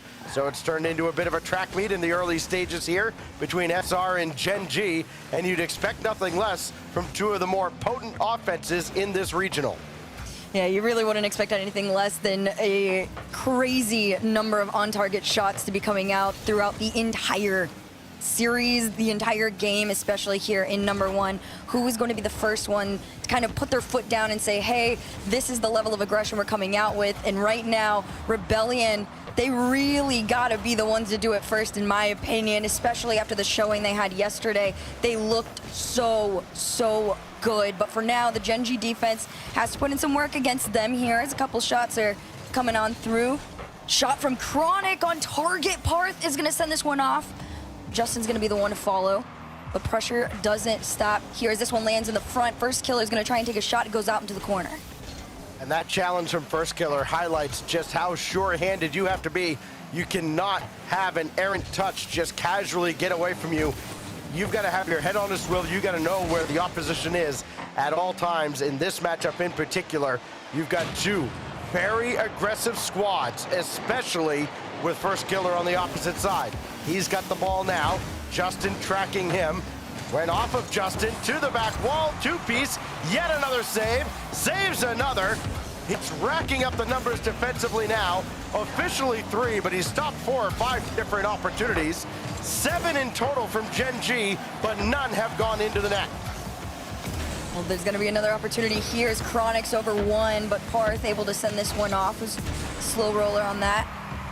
Parth into the sky, over into the mid, and transition comes through. Justin driving this one forward, but Chronic's got the clear into the mid. And Two Piece and Parth, the ones you really want to keep your eye on, especially after the performance that they gave yesterday. Parth in particular, just an offensive masterclass, learning from the best Justin. You couldn't expect anything less as far as confidence goes, but Chronic pass over to First Killer. This one to the backboard. Justin's gonna have it red here. And Gen.G try to wrap their minds around how to get past the Rebellion defense. Justin hasn't figured a huge part of this game just yet for Rebellion. Hasn't been on the ball much. Now he is. He's trying to get that away from First Killer and does so. Able to find Two Piece. Now Parth getting in Chronic's way. It's dangerous. Two Piece jumping in just in case he was needed. It got really hairy there at the back for Rebellion, but they managed to keep Gen.G out of their net. 2Piece, yet another save. He's got 5 out of their 9. And now Justin downfield, full tank of boost. Can he get it around the corner? He can, but apparently Jack scrambles back in time. First killer's got a full tank in support if needed. Jack with a good challenge. Chronic running up on one as well. Play develops just a little too slow, had a hitch there. Parth's able to take advantage, and then first killer jumps in the way, preventing Rebellion from getting anything else towards their net, and almost scores on the other side. But it's a double savior medal out of 2Piece. He has been the MVP for Shopify Rebellion. He has been insane, but speaking of insane, you can see first killer just lurking about. Now, Appjack and first killer yesterday together synergetically were insane, but now Chronic's been getting in on the action. In this game alone, 10 shots onto Shopify Rebellion's goal here. They've had to defend everything and have done so successfully. 36 seconds left. Nobody has found their way into anyone's net. This one, finally a shot coming out here for Rebellion. Chronic, the one to send it off. And 2Piece gonna place this one down. Justin, there to collect. Wants to send this towards the backboard, but first killer has it read. Down into the corner, low boost for him. Chronic will carry us over mid. Parth wanted a challenge on it. 2Piece up next. He gets past both, but Justin slowing things down just a bit here as the 50 goes back towards that net. Somehow, Shopify Rebellion are getting away defensively with this. They are so good, but at some point, you gotta break it down. Chronic air dribbling this one over. First killer can't quite get an angle on it. Ball still in play here, but it's gonna get killed. And game number 1 starts out with an overtime. 11 shots from Chronic alone through those first 5 minutes. Only 3 shots out of Shopify Rebellion, but all that matters is the numbers up top. Nothing's gotten through on either side. Here goes apparently Jack, trying to get around Parth. It falls back to first killer. Chronic is over there on the weak side, and he will wait, try to bait in 2Piece, and 2Piece will gladly challenge him. Now Justin looking ahead. First killer right there in his grill. There's a demo, takes out Parth. First killer, leave it for Chronic, and 2Piece kept that one out too. Now apparently Jack to Chronic, and they finally score. It only took Chronic 12 shots, but Gen.G takes it 1-0. Teamwork makes the dream work in this situation here. So many passes to each other. Of course, eventually, you had to feed it to Chronic. That man has been on target with everything he has placed towards the Rebellion net. Eventually, something had to find its way through. But like you said, 12 shots is what it took. 15 in total from Gen.G. Rebellion, just defending so much. You know they want a piece of the action, but for now, speaking of action, look at the sheer amount of Chronic shots that had to be defended by Rebellion. You could say Gen.G had Chronic pressure on the Shopify Rebellion net. I'll be here all day, guys. 1-0 after all that. 8 saves out of 2Piece. It's just not enough as Gen.G finally find a crack in the armor and they sneak through. So game 1 goes to Gen.G. That's been kind of the kiss of death for teams in this event. Once we've got to the playoffs, the team that's won game 1 has gone out in the end, either in 5 or 6 games. We still have not even sniffed Champions Field. So we'll see if that changes as we go to game 2 at Forbidden Temple. Gen.G will look to keep their momentum rolling after they took upwards of 7 minutes to finally get one. Jack thought he had all day to play that ball, and said Justin proved him wrong. And Shopify Rebellion might have had an opportunity there, but they don't capitalize. And here comes Gen.G. Sing me another verse just like the other. Here comes Chronic. This ball just bounces off his card here. Able to just slow things down at round 1. Flick over to Jack off the backboard. Maybe Chronic can take a shot. He leaves it for first killer. And 2Piece goes with the challenge. Jack gonna place this one into the corner as he knows he sees Rebellion starting the rush to try and formulate the attack on them. And here comes 2Piece. The one, the only, the shot denied. And the first 45 seconds looking a lot like game number 1. A million shots, nothing through. Well, after 15-3 being the shooting advantage for Gen.G in game one, you at least like to see Rebellion get an early look at the Gen.G net. See if that can be sustained. Apparently Jack ahead of two-piece. Parth dunked on, so Justin has to clear it away, and Jack managed to get a piece of that as well. Chronic has lost this, so now Parth with first killer and apparently Jack almost colliding in the air. First killer ahead to Jack. I mean, that duo has been phenomenal throughout this playoff, really throughout this regional. And now Chronic out of the corner, taken away by two-piece. Things have slowed down a little bit for Gen.G. That shot had a lot on it, so too does the follow. Chronic has both goals for GGM1. I love this. Jack with an absolute laser in the save, but Chronic, he has been so aggressive and prepared to push up whenever needed in any situation. You know he wants to be less on the back end. I feel like throughout the first 2 days of this weekend, Chronic was a little bit quieter. I talked to Jack about it in his interview. He said Chronic usually takes a little bit to warm up in a series. Not this time. They want the grand final spot more than anything. So Chronic getting in on the action very early on is a huge sign for Gen.G as of right now, but they're gonna have to fend off Rebellion. Justin taking a shot of his own. Parth gonna turn around, try to take one, but first killer, nice big clear. With that goal from Chronic, he reaches 20 goals in the tournament, including the Swiss rounds. One of 4 players in this match that have gone for 20 plus. Apparently Jack came in averaging 1.2 goals per game, and as you would expect, somebody has to have the assist lead in this match. It is first killer coming in at 0.85 per game. First killer trying to set up another. Apparently Jack is there. Now Chronic's ball, maybe no. Justin clears. Chronic, second touch. Nobody there as two-piece clears it away. And first killer just ahead of Justin. This one's gonna get pinched right on back. Demo onto Parth is gonna slow things down just a little bit, enough for first killer to take a shot. It goes just high of the crossbar here.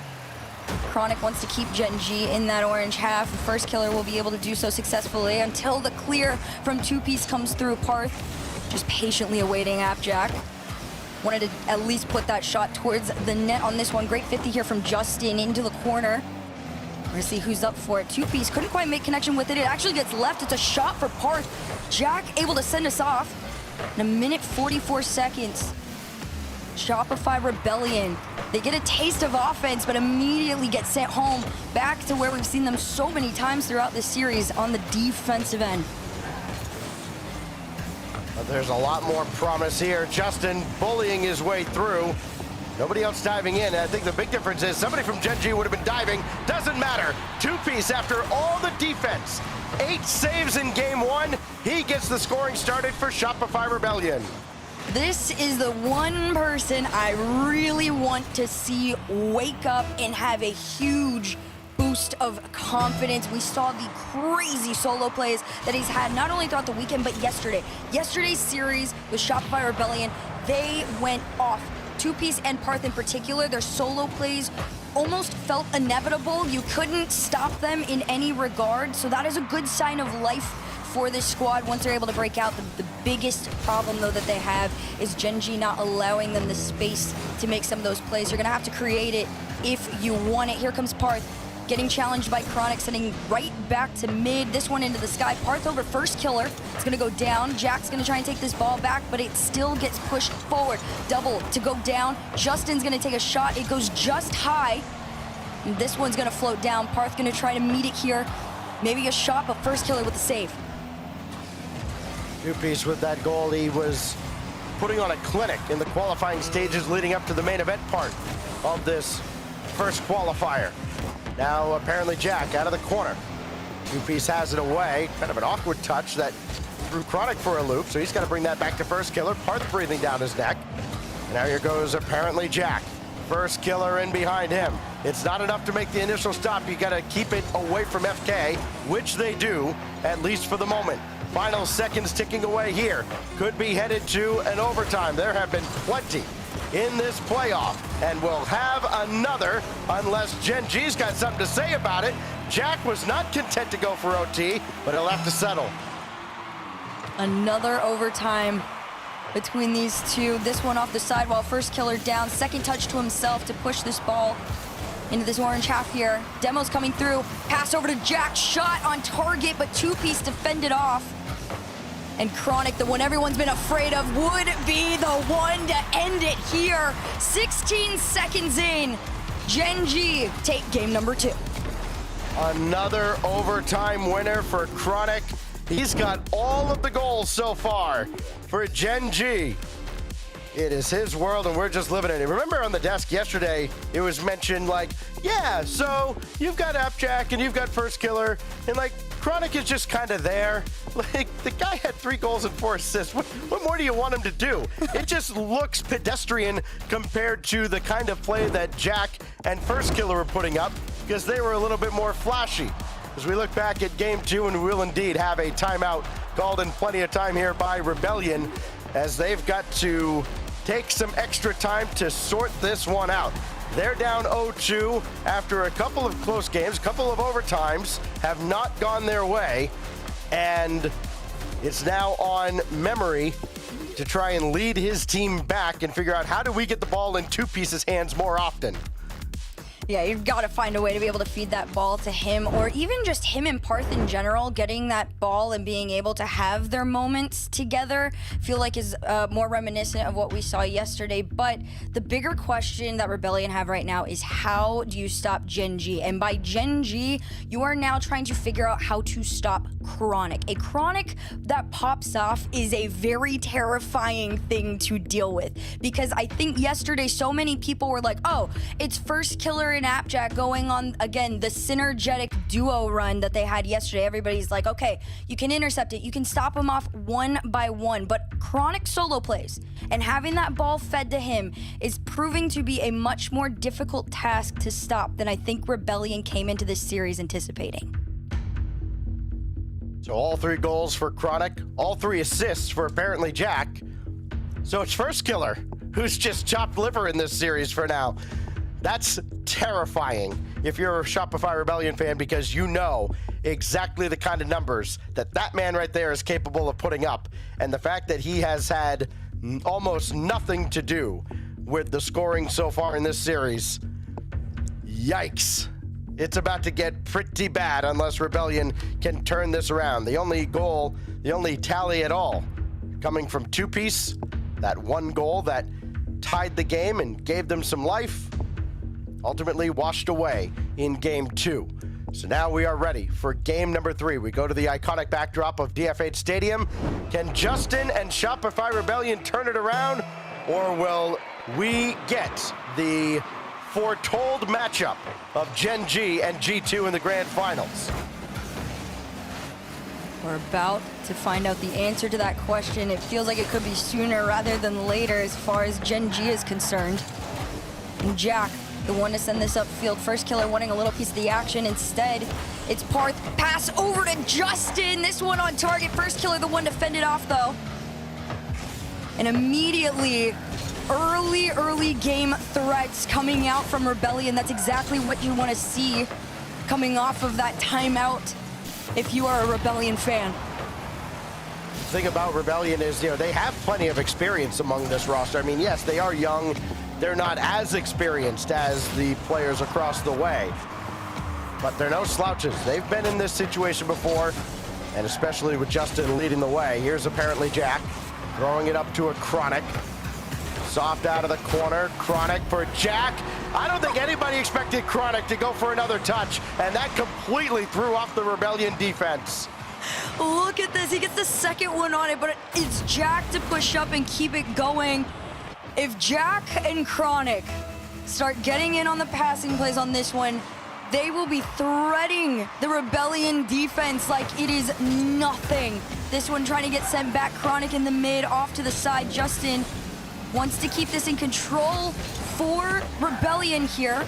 He's able to do so for a short period of time. Appjack with the pass over to First Killer as this transition starts to come through. You know they want to just continue to extend the lead if possible, but Rebellion, they got to tie things up. Reset to get the pass over, but instead goes placed into the corner. And Chronic's going to be the one to let Gen.G back out of their own half. We're still here in the First Killer waiting room. May not have to wait for very long. Chronic chasing in the net. and First Killer was up for a shot, but it was cleared away. Now two-piece. Playing that deeper into Gen.G territory, but to not much effect. First Killer now. Good challenge. Apparently Jack just denied by Parth.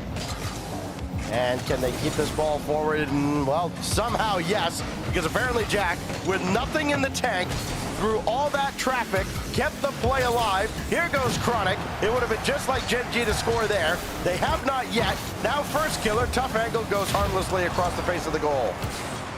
Here comes two-piece. Justin, he already sees him. Instead of going up, goes corner, actually takes Gen.G's boost from them. And this could become dangerous, but First Killer, much faster than what we saw in games 1 and 2. Being prepared to get in on every piece of action he needs to, whether it's defensively or offensively. But right now, he has fended off so much from Rebellion. Chronic out into the mid here, Parth up into the sky. Here we go, 25 in the tank, enough to make the pass down to Parth, but Jack intercepts, allowing Chronic to go over, take a shot. First Killer up next. He's gonna 50 this one through, but Parth is able to still get the save and keep Gen.G out of their net. 2 minutes remain and the pressure remains. Chronic down to ground. First Killer diving in and still cleared out. Two-piece, yet again another stop. Justin plays this across. Parth eats a demo as well as Justin, as apparently Jack gets himself a double on the other side. And now it's apparently Jack with First Killer running forward. Intercepted by Parth back into the play. And he just jackhammers that into the ground to at least slow down Gen.G and maybe give Rebellion a chance. Parth right there to stop Chronic. Justin overshot that ball a little bit. And that is where the attack dies, it seems, for Shopify Rebellion. And that's happened a little too frequently. Just the opportunities have been there. You don't have to play perfect Rocket League to get these opportunities against Gen.G and capitalize on them, but there are just some mistakes you can't afford to make. Jack got in the way there, and there's First Killer's first goal. The sheer amount of aggression, you know this had to have frustrated Parth. Just a million bumps, and First Killer given all the time in the world to make that little double there to give Gen.G a second goal. All right, so First Killer showing up to the series now, and Parth adds one right back, going over the top of apparently Jack, and that is exactly what Shopify Rebellion needed, as Justin goes through First Killer, slows him down, no way he's getting back, and it's Parth that gets them back on the board. It's like you said, you don't have to play an absolutely perfect game. It's more so when you have the opportunity to score on Gen.G, it has to happen. It's not an opportunity that should be lost in any capacity, because you're not going to get many of them. First Killer off the backboard, leaves this, no connection on it. And Parth to try and carry it over. Chronic with a challenge on it, allowing First Killer again to go. Jack's actually has got enough to try and make another double, but two-piece challenges. This one goes mid, pass over to Justin. Gonna slow things down, take a shot of his own. First Killer, great save on this. 35 seconds left. Rebellion, you gotta get out of your own half. You gotta tie things up here. Parth, 30 seconds left. Second touch to himself from the corner on this, and First Killer's gonna fend it off. First Killer running forward though. They got too aggressive. Yeah, I tell you what, First Killer made a great save back on the other side. He had to avoid contact and still scramble back for the save. And how fitting that he's the guy that delivers what's surely the dagger here in Game 3. I am so curious about what went down in that timeout. You know, there was probably a small conversation of, at what point do you say first, just go crazy. We're all looking good. We all look solid and confident. We can back you. And he's like, no, I can back us like on my own as well. He went for the save, gets the shot on his own. He's trying to make a couple more here in the last remaining seconds of this game, number 3. And a bump onto him doesn't even matter. No time left. Most you can do is another shot to just kind of say, hey, we're in this. But Jack wanted to carry it down. Two-piece, not so much, but a ball gets killed. And Gen.G are headed to match point. A 3-0 lead just at this point feels insurmountable, especially with this guy getting going. Chronic has been the star. Only an assist in that game. Only. So he's fallen off, I guess. He's had 2 overtime winners. Give the guy a break. It has been brilliant out of Gen.G. with G2 waiting in the grand finals. They are 1 win away from getting there. And how about that setup from Chronic, man. chasing that down in the corner. Death from above. Then Appjack getting in the way there, screening off the defender so First Killer can score his first goal. Hearth made it interesting. And then First Killer, as he often does on this team, made it uninteresting. And Gen.G take it by 2 goals and coast towards the finish line. They got 1 more to go, though. 1 last win. And as we've seen so often, especially trying to close out Justin, with his back against the wall, there's always something left. He's always got 1 more in him. So we'll see if anything changes on Utopia Coliseum. You just got to get 1. That's all you can get here. You get 1 and you at least start to put a little doubt in the minds of Gen.G. That's what Rebellion's going to be hoping for as we kick off Game 4. You're now in reverse sweep territory, which is an insane challenge to be putting up against a team that has performed so consistently, not even throughout the open qualifier, but throughout this entire weekend, and even just historically.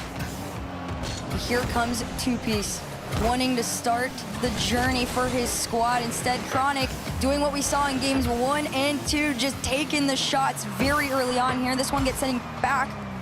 Parth out into the corner here. Justin prepared to take a shot off the sidewall. Chronic with the clear. Okay, Chronic, well defended. Now Justin, that falls right to Two Piece, and apparently Jack not letting him play that to the backboard at all. Sniffed the play out very early.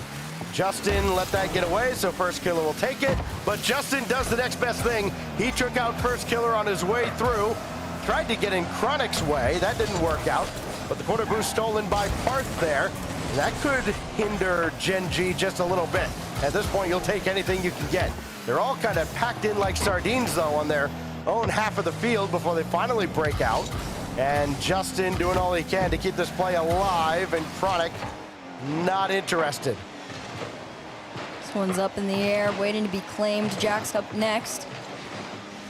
Most stagnant 50s in the air for now, but Justin, 2 touches, he sees Two Piece, puts this one down. Chronic clears this out into the mid. It gets stopped, or at least slowed down by Parth, but First Killer's got other plans. It's a nice transition.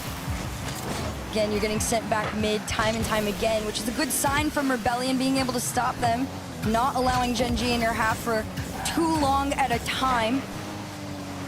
But Jack's gonna place this one high. Justin in the air. This one's down. Jack to collect. Does he go for the flick? No, he slows it down. Save comes through. Two Piece wants to fend this off, but you got 3 minutes left to find a play, and you got a First Killer coming your way.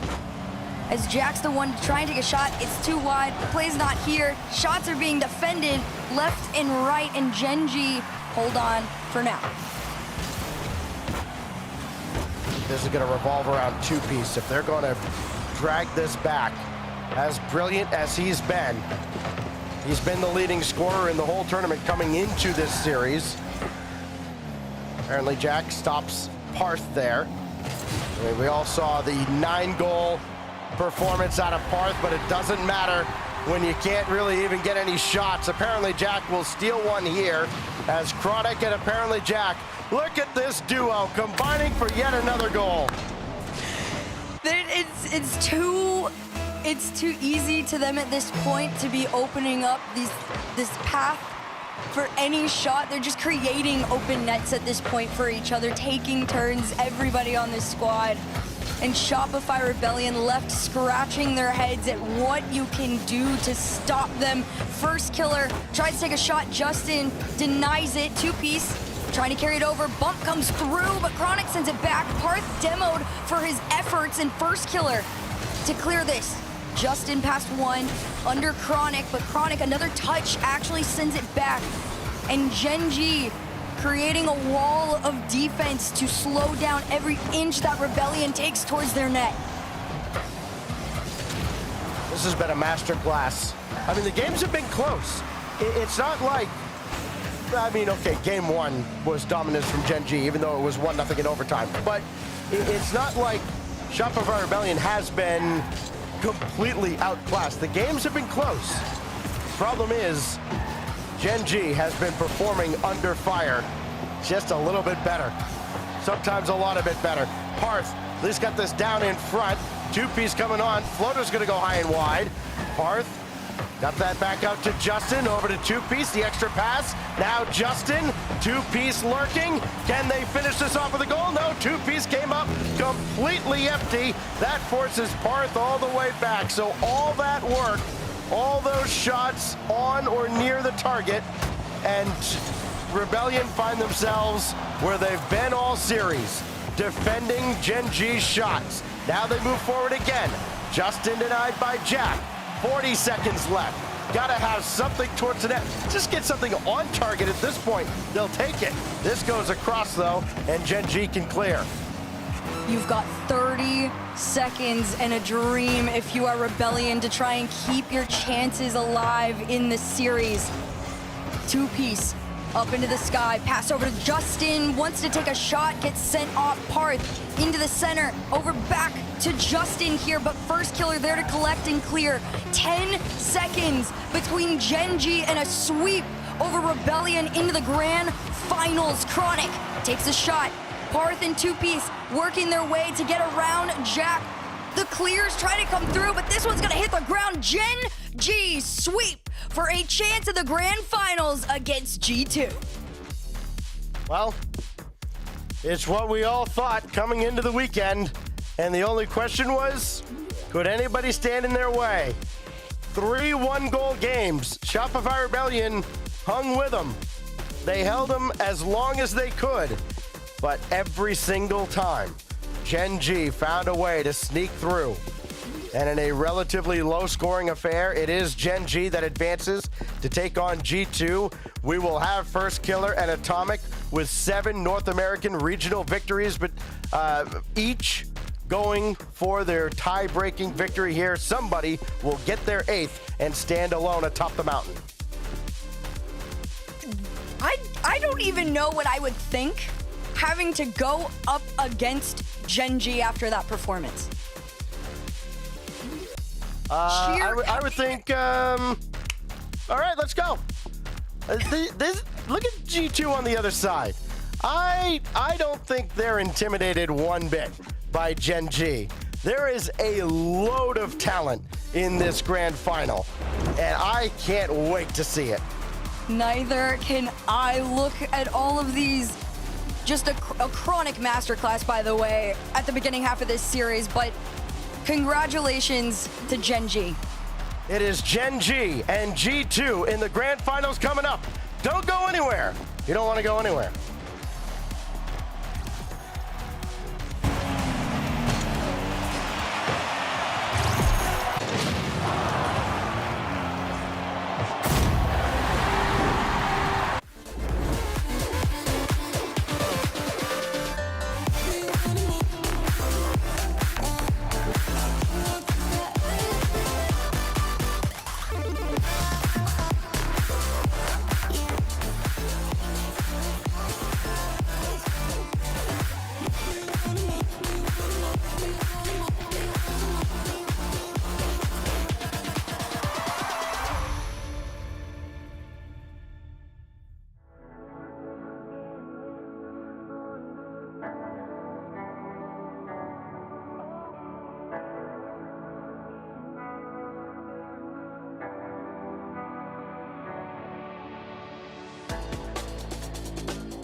We somehow knew that this was the finals we were going to get before any games got played. And the players stuck to the script here. It will be Gen.G versus G2 in the grand finals of our first qualifier, our first online event for North America. And my goodness, it wasn't even close. We wanted to believe in Shopify, and you know, they had a few moments where I was like, oh, maybe, bet. No, okay. No, not at all. That was a Gen.G series from top to bottom, Gibbs. It was just world class by Gen.G. We talked about there's a big gap between the top two and everyone else, and today we have seen it. Gen.G was just fantastic. 9.5 shots per game, and Rebellion didn't even shoot 5 shots per game. Full control by Gen.G throughout. They didn't score a bunch, but the offensive pressure was there, and the mistakes by Rebellion, they happened. We talked about you got to capitalize on every chance you have. They didn't really do that, and on top of that, they added onto it with multiple mistakes, and Gen.G would capitalize there. So Stacks, I don't know what else there is to say. It was a 4-0 beatdown. It was. I mean, listen, here's the stat that just utterly shocks me. With all the firepower on Rebellion, 1 goal out of 2-piece, 1 goal out of Parth after the brilliant performance he had. No assists on either side there, and that's it. That's your entire offensive output out of Shopify Rebellion. That is a defensive domination on the part of Gen.G. And we would love to be able to, like, what was the stat line that was the best for Shopify here? I mean, for me, honestly, it's the fact that they went to 2 overtimes, like getting 2 of games of sweeps to overtimes. But both of them were done in under a minute. One was 16 seconds long. So like it was more that like they were doing a good job stalemating that one kickoff and then the second kickoff of the game. So yeah, that was over. I mean, 2-piece had 12 saves in the series. 8 of them came in that first game. So I mean, you know, there's your stat line. We've always talked, you don't want to be the number 1 in saves. It's the one stat that's kind of like a double-edged sword there. Don't quite like it, folks. We have one more match left to play. The top 2 teams on basically everyone's North American power rankings have made their way to the grand finals. We won't waste any time getting into it and talking about which team we think is going to be able to actually pull it out here. Gen.G versus G2 Stride for the North American first regional championship here. This is going to be a big one. Fire decals. You can get them on the 6th. Don't forget about it. And where do you want to start, Gibbs?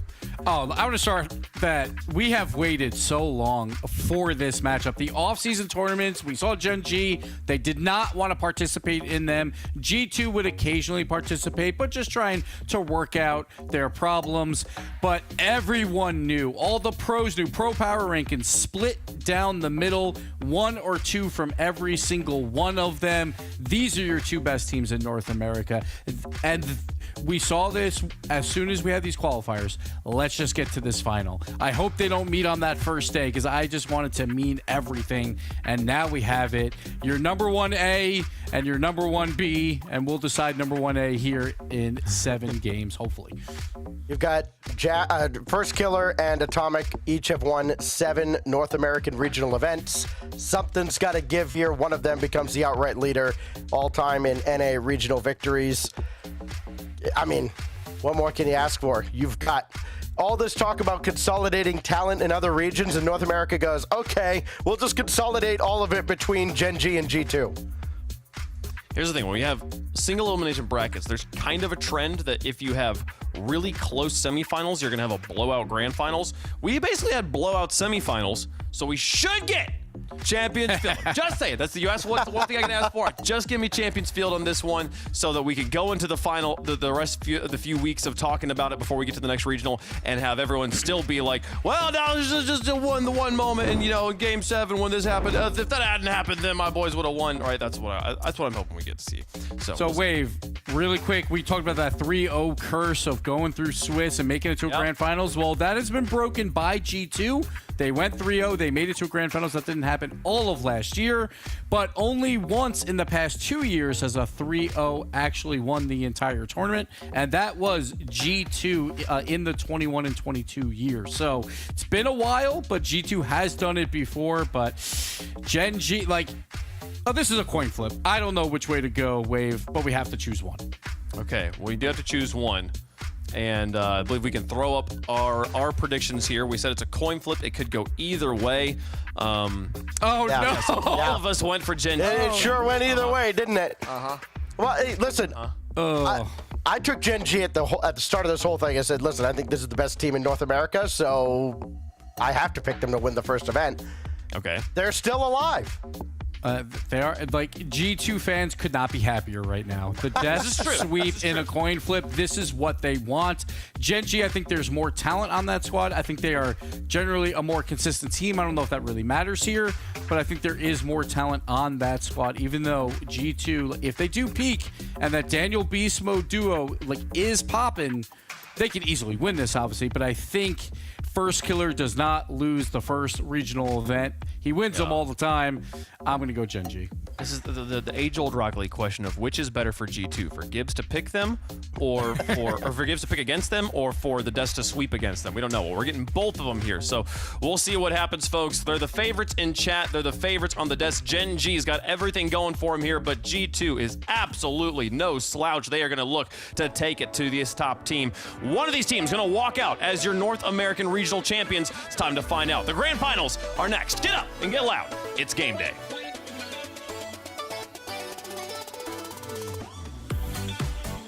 Greatness isn't given, it's earned. We all knew this matchup would happen, but only one team can sit atop of the throne of North America. Gen.G, G2, let's go. And speaking of the Game of Thrones, the number of houses from North America going to the major is more limited than ever. These points up for grabs are invaluable. We'll see who comes out on top in a highly contested #1 race. It looked like both of these teams have been playing on a different level compared to everybody else. And now the question is, how will they match up against each other? Start here, going to show. I talked to Safi, of course, earlier in the interview, said Dignitas started off kind of slow. They were able to make use of that play style. But as you guys saw earlier, Gen.G has been firing on all cylinders, and then we're going to really see how G2 can handle a team that matches their pace. We'll see if Beast Mode can have the same level of success. Beast Mode as well. That was a bit of an errant bounce. You could tell it's surprising Gen.G. This is some power coming out from G2 early. But Beast Mode is the player you're going to keep your eye on to see if he stays downfield and is able to disrupt the Gen.G defense like he's been able to everyone else so far. Yeah, right now, Gen.G on defense, you start to see G2 looking for the press. Good pass out now. Chronic looking to take advantage of this ball. Atomic, great cut, and we have First Killer sitting in the back end. He's got to watch Daniel. Daniel trying to move that upfield, but it's going to be a back pass as Gen.G try to take control of their own end. First minute of the game gone by so far. One shot recorded on Gen.G, 2 for G2, but possession has changed left and right. Beast Mode, wanted to have a pass there. He got the infield, he got the play downfield, but unable to connect to set up G2's offense. But two go for that. Atomic and Daniel both airborne. Atomic, though, is going to keep this attack going. Shot opportunity! It's off the bar and out. Beast Mode already threatening. Threatening, yes, but that one's not hitting the mark. Daniel, though, trying to get this one involved. Atomic almost had a free shot. Good on First Killer to get there in time. Atomic, solid control. These guys, speaking of First Killer and Atomic, both have won 7 regionals. They are tied for the most regional wins in NA, but that tie will be broken by the end of the series. I mean, you can really respect the career that both of these players have put together, but even in Sathyu's interview, he alluded to it at First Killer, as well as a lot of these players on G2 are really looking for that big achievement, that title that can show that they really do have it. Obviously, Atomic is a major champion, but that's that world championship that everyone's got their eye on. And Atomic's been on that stage before, and it's looking like he's helping G2 get there again. Giving Atomic time is a bad idea. He'll make you pay for it every time. Beautiful play off the ceiling. Gen.G down by 1 after a mistake there. G2, of course, in the lead. Gen.G gonna go for a play. Daniel nicely defending that, but it's an awkward ball bouncing. They leave it for Beast Mode. Will test the backboard. Huge clear out. Apparently Jack beats Daniel to the ball, and this is a little awkward for Atomic, who's taking it into an air dribble. 50 down. Beast Mode there just before First Killer, but First Killer gets some revenge with a demo. Looking to control the ball. Gets that over Daniel. Jack is up, but Beast Mode, great touch there to stop a potential equalizer. Gen.G trying to keep up the pace, but G2, we know their defense is the best that we've seen this event. It's going to take a little bit more than that if they want to crack. And you can see apparently Jack now moving in, sensing blood in the water after that. Oh, and is that it? That's in. It's in. Oh my. G2 turned this around. There was really a mistake in the corner. Both players from G2 getting tangled up, but they turn it around and somehow managed to extend the lead. Jack gets a bump on Daniel, puts him in the perfect spot. Daniel says thank you, and so does G2. 2-goal lead here. G2. It seemed like that was a moment, Desmond, where Gen.G saw that G2 was knocked down on the mat. They went in for that knockout blow and caught a foot right to the chin. That's one of the things you have to be careful of, that counterattack game from G2. We've seen it time and time again across this event. They can sit down and settle, but of course they get a breakout opportunity. I mean, it's really hard to stop. Here is Chronic now, though. Trying to start something here for Gen.G. Daniel waiting, and Beast Mode, a great challenge all the way into the net. Everybody from G2 able to get a goal this game. First Killer was playing so close here. Wasn't expecting a pitch to go directly to his net. Far post, perfectly lower corner. Unreal 50 there from Beast Mode, and it seems like things are going G2's way. It hasn't felt like a bunch of outplays from G2, but still they have this 3-goal lead. And it really makes you scratch your head as well, looking at the numbers from the Twitch chat. 61% thinking that Gen.G was going to take this series when G2 has not lost a series yet. This one, looking at the final minute now, and Gen.G are in trouble. Feels like just a little bit too far forward at times, and G2 has been able to punish effectively. Chronic, though, going to hang back, and he'll make a save out, and you see, look at that, control from Beast Mode. Picks it up off the hood, completely turns it around, has it on the hood, gets it to Atomic, gets that win there. That's the G2 speed coming out to display. And the confidence as well, especially from Beast Mode, to not rush that play. 3 seconds here. Chronic looking to try to score that. He's got it! Chronic able to find the finish with the assist for First Killer. I mean, Chronic was playing big-time Rocket League as well against Shopify Rebellion, multiple overtime goals. This time, just does everything himself, controlling it around the corner. Giving some hope in this game, but with less than 30 seconds left, it's going to take a miracle for Gen.G to get back into this. They would have to really make a late surge. Chronic, though, whoa, double commit there. And now, Gen.G having to really fight here, but like you said, needed a miracle, not enough time here. They had to have made things work on that play. Final 10 seconds in game 1.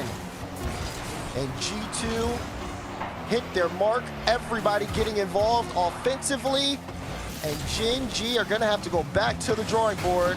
They take not only their first loss in this game, but their first loss today. And that is a tough loss as well. We saw a couple of those plays, which certainly Gen.G is going to want back. You saw apparently Jack overcommit pretty heavily, trying to take advantage of that mispositioning by G2, but it led to a counterattack goal. And then you saw the 50 taken by Chronic with First Killer right behind him. First Killer thinking surely Chronic's going to win this downfield, but it 50s right into their net. So, you know, the scoreline I think is a bit deceptive because G2 really didn't break down Gen.G as much as Gen.G kind of had a few missteps. Yeah, exactly. I do feel like for me, even looking at that one, Gen.G, although they had a lot of good offensive pressure, sometimes they hung around on that orange half a little bit too much, put themselves out of position, and then G2 had very open opportunities. But, of course, that's going to be the name of the game here. It's not about the macro, it's more micro when you are playing at the top here in A. And now Gen.G, before we get into game 2, I mean, okay, the G's in the name are going to be throwing me off here. You're going to have to bear with me. It's a lot of them, but Don't you have some relationship with Gen.G or something? I don't know. Shouldn't you know how to say that? I know how to say it. It's just the Gen.G it's a and struggle. The G2. Yeah, maybe I'm just going to start saying the whole name. Then you'll really hate me. All right. Well, it's not just you that's struggling. Gen.G also struggling out there on the field to really have any sort of synergy. You saw the confidence from them moving in, but also I think at times Beast Mode is not intimidated by anyone, and for good reason. You even saw on the play where he had barely any boost. First Killer is threatening the 50, but Beast Mode says, come right on over. Oh, you're not coming. I'm going to take this myself and make it awkward for you. Beast Mode is playing more confident than we've seen him in quite some time. Beast Mode, also a player who could take over. He's trying to take over right now. Almost able to find the read there. Here's Daniel. has the flip reset, gets it past everybody except First Killer. He plays this back, and now Beast Mode wants to take a shot at it. First Killer quick on the challenge, but G2 still able to hold on to some offensive possession. Here's Beast Mode trying to get there quickly, but denied by Abjack. Now breakout opportunity. First Killer crew. We've seen First Killer really start to get going in a lot of games, and once he is hot, he's very tough to defend. But G2 has done a good job of holding him at bay so far. And Jack trying to pinch that out, but it doesn't surprise Daniel. Free jump again from Beast Mode. We've seen him do that quite a bit today. This time, though, Chronic is able to navigate him. However, Atomic gets that stop with a setup pass, forcing Chronic up, and will use up all that boost where Daniel's able to steal that corner. So this is another good attack shaping up for G2. Scoring opportunity, and what a save from Chronic. Right at the goal line, too. It looked like Atomic had that when he was going to force that in, but Chronic, like a wall in front of the net. Now still a chance, Beast Mode on the wing. He has Atomic in midfield, leaves it for Atomic, but the shot's high. Daniel will try to wrap around this. Still more pressure on Gen.G. They haven't been able to break out. Even that one, Beast Mode picks the pocket and slots it to the top right. I mean, Daniel has 0 boost, but he stays in the play. His positioning is such a threat for Gen.G. It forces, apparently, Jack to move in and panic, clear it right into the middle of the field. Beast Mode had the play read the whole time. He knew exactly what was going down, and he was there and ready to punish. Quick again, even this one off the kickoff. Look, still the chain dash just to get that one in front of the goal line and almost got the bump on Jack. Beast Mode feels like a man enabled. And this could be very big trouble for Gen.G if they don't get a hold of this soon. Chronic on the ball, brings us up off the sidewall, has 70 boost. Beast Mode up early. The confidence is clearly on display from the Beast as they still keep that 1 minute up, or 1 goal lead up in the first minute or so. Gen.G, though, have not had much to point to in terms of offensive accomplishments. They have been struggling to get out. G2 has been first to so many of these touches at the midfield. First Killer gonna boom this up. He has Chronic there. Chronic with the redirect, but Atomic read the play! Insane defensive read from Atomic. This game, still a 1-goal game. First Killer trying to wrap around. He sees Daniel stretching. Takes the boost here from G2. Jack is sitting in the midfield. He has to back off. First Killer trying to disrupt the G2 defense. Here's Jack. Beast Mode does have the challenge. Chronic is up first. Chronic looking for the double. Atomic will deny. This is so close here on the goal line for G2, but still they hold on defensively. G2 will clear it out. The net was open as well if that was on target, but that was the best attack yet that we've seen from Gen.G. They are very much hanging on in this game, but G2's had answers. First Killer contesting that shot from Daniel. Beast Mode doing what he's been doing all day, getting those touches just past the defender who's trying to clear it out. Another great touch. That's vulnerable. A changeup, and it's good. Apparently, Jack strikes out. And Daniel, again, you talked about him staying in the play. He has 12 boost here. He picked up a pad when he was going off the wall. And then just the off speed. Jack wasn't ready for it. G2 sent Gen.G on a trip somewhere because no one was home. Things are going from bad to worse here for Gen.G. They've had some good pressure here. We'll see if they can convert. That's a flip reset pass attempt, but Beast Mode always a step ahead, or so it seems so far. Atomic going for a goal, easily saved there by First Killer. Ball has a lot of pace, 50 by Beast Mode. Chronic, panic clear. Beast Mode going for a bump on Jack. Daniel actually does land the bump. And Atomic going for the backboard. Beast Mode refuses to leave the Gen.G half. And now it's a double commit. Everyone's out. The net's wide open. And that's going to be an easy goal for First Killer. Gen.G are right back in the game. G2, I mean, they were trying so hard to stay in the play. A double commit, I think almost a triple commit there on that side wall. They lose the 50. Gen.G able to score. Now they're back in the fight with a minute 16. We could be seeing a breakdown here, but G2 have been known to be able to keep on to leads, not letting it too many goals in. It's going to be up to Gen.G to really break through and work here. A gift there from G2, that double commit. A little haunt them if they end up losing this game. Daniel, though, jumping that lane nicely, looking for a bump on apparently Jack, sealing pass down to Atomic, who launches a shot, easily saved by First Killer. Apparently Jack has some space to work with, flip reset, but Daniel is able to stop him. And then Beast Mode again intercepts the pass. Beast Mode intercepting so many passes, then that's got to be frustrating for Gen.G to deal with. And Daniel has been trying to take boost off ball the entire way. First Killer can't get a good play on this. You see Chronic only has 34. Daniel able to pick up the ball. I mean, they just are in so much control. Anytime they realize they have numbers, someone goes upfield to set something up. Here's Atomic, though, staying on this play, and Jack will lose that challenge. Daniel's just sitting, waiting here in midfield to be able to take this one up. It just feels like this is G2's game. Wow, and Beast Mode again intercepts it.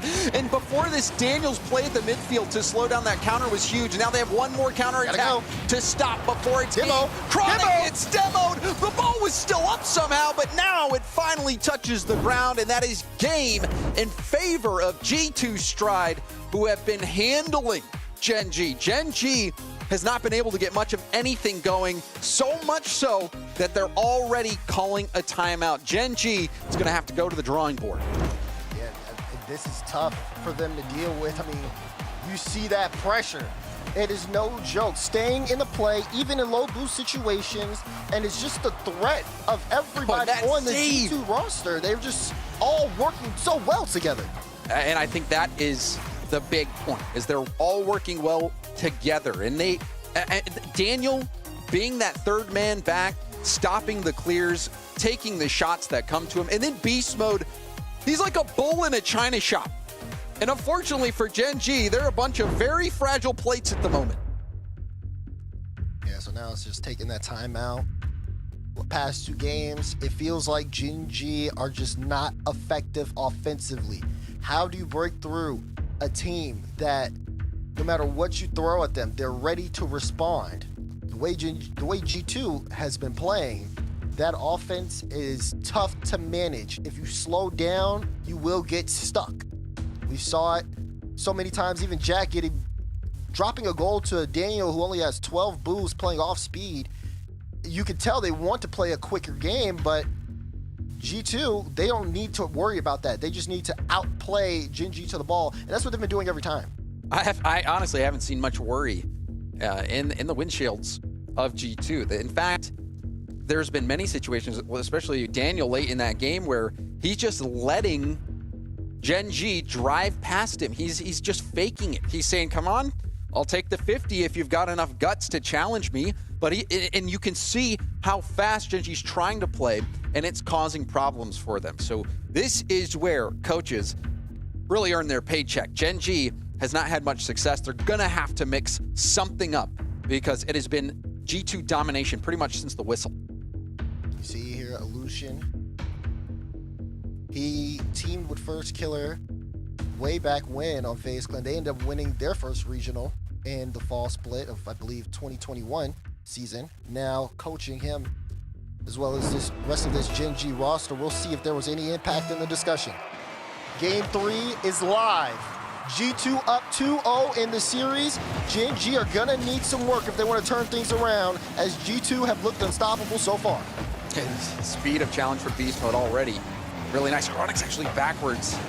Forces Jack to move in, and Jack will pinch clear that all the way out to G2's corner. Daniel with the boost, and he's again so patient and is able to maintain this up and go for an air dribble clear. Beast Mode gets demoed though, numbers advantage. First Killer immediately goes to demo Atomic, but Atomic dodged it. Gets a demo on Daniel on the way out. It's gonna steal some boost up field. But prime opportunity gone by for Gen.G. Still plenty of time in game 3, but the opening minute has been explosive to say the least. Demos left and right. Gen.G trying to pass this out, and Beast Mode not able to intercept that time. First Killer will have some room up front, but Atomic, before he gets demo, is able to get the ball to Beast. Here's Beast Mode, just playing this one low, and Chronic will try to take it away.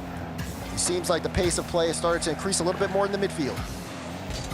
Atomic contesting that ball. Again, the G2 speed to these balls up high have been so much quicker than what Gen.G's been able to put together.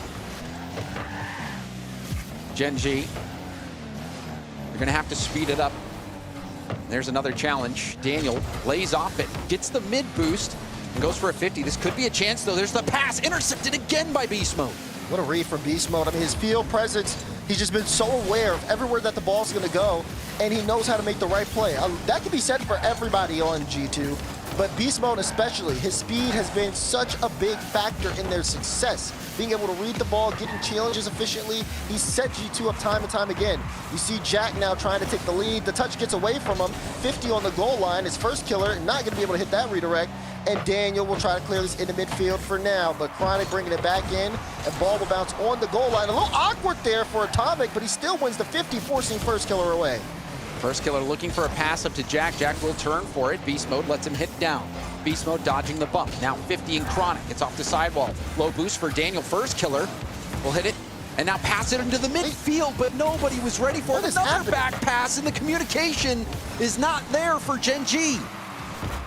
Yeah, back pass Jack. Jack had to reposition. Then they tried again and still had to reposition.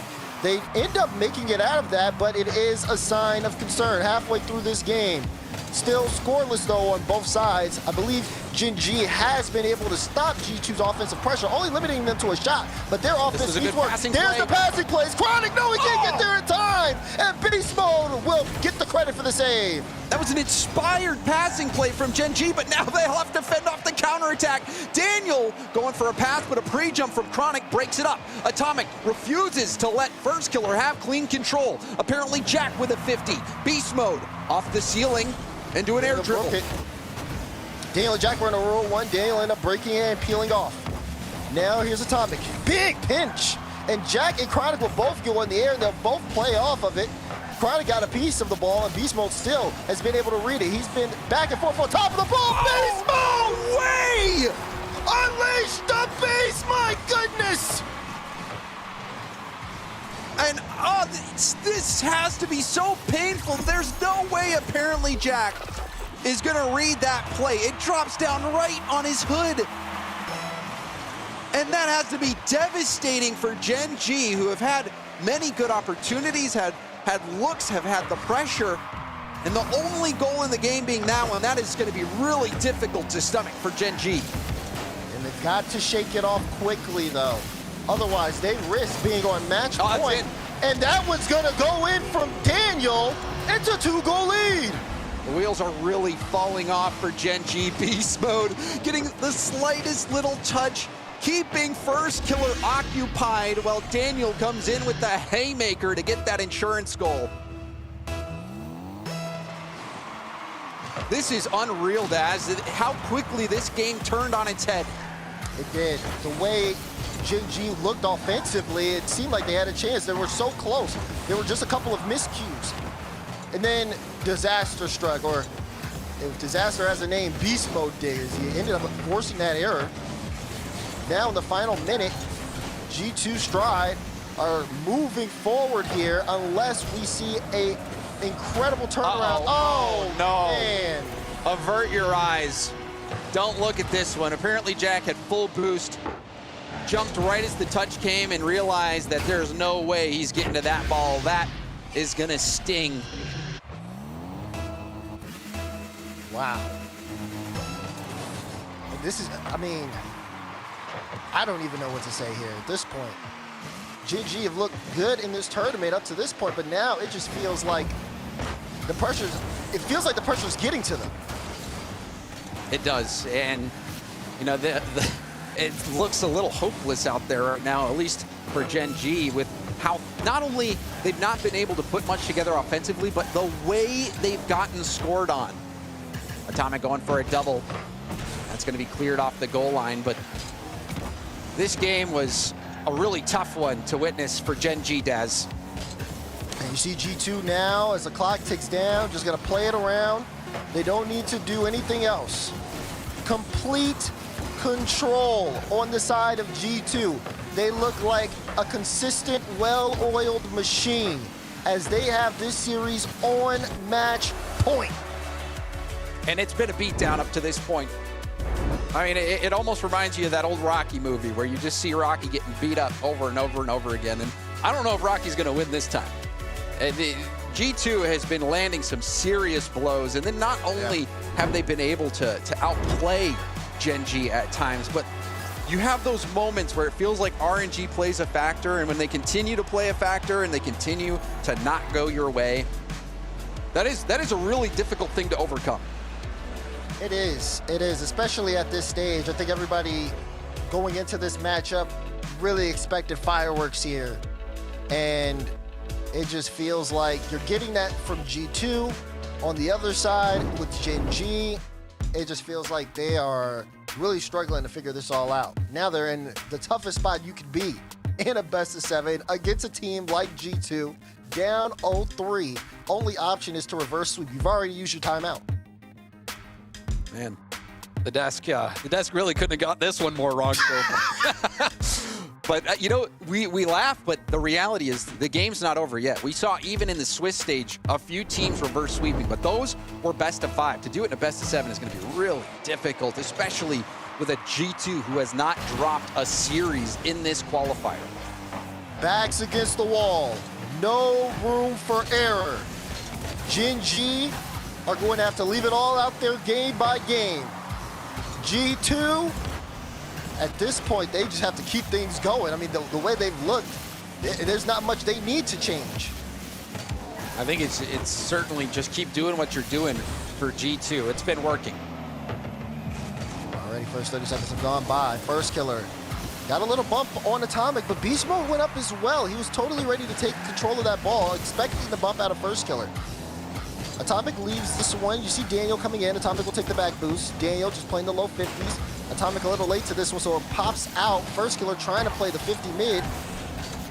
And Gen.G, the rest of the team has to kind of reposition. The ball has not really been in much of a predictable state for them, so it's been tough for them to position offensively. But here's Jack. As Beast Mode, he was already on the wall waiting for Jack to bring the ball up there. And that has to be annoying. Every time you're trying to get some space, every time you think that the defense is going to respect the space, no. Beast Mode says, I'm here to take possession. There are no questions. I'm just doing it. That's something that Sathu said in the interview, that space is such a big thing. He wants the people that the G2 are playing against to not have space. And that's what it feels like as we hear again another counterattack play here from G2, and they just keep ramping up.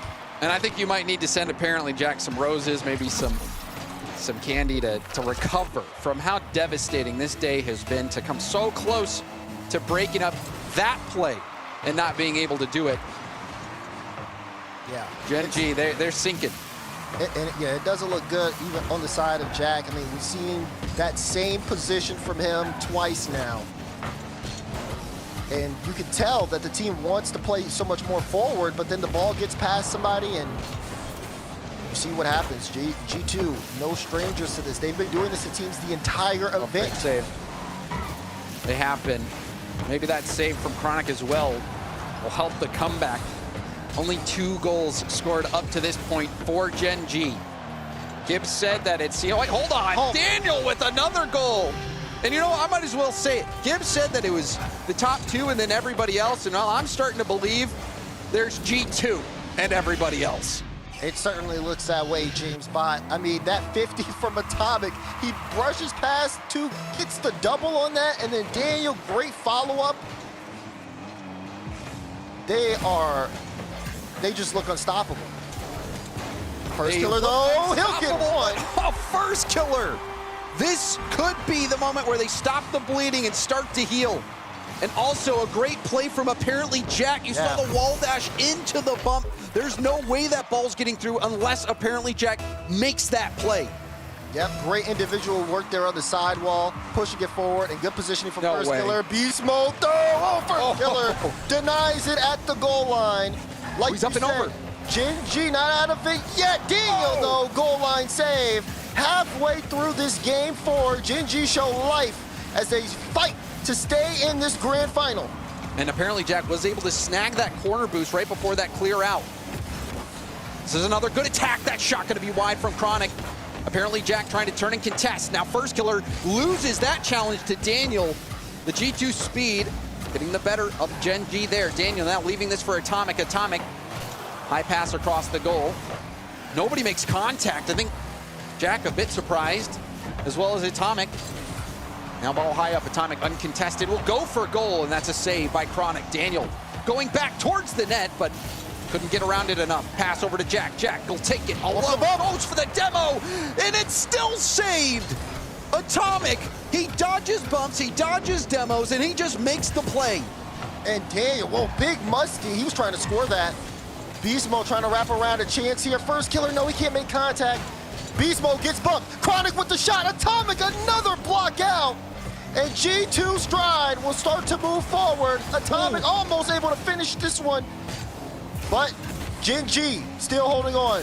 Oh, Musty you could see flip, Chronic. no. He was surprised. He knew that apparently Jack was low on boost. But Jack used the Musty to get more distance, and that actually threw Chronic off, who was playing close. And now a 50 on the goal line. This is G2 domination. They will not be stopped. Chronic can't make the touch. Jack a little too late. Daniel with the finish.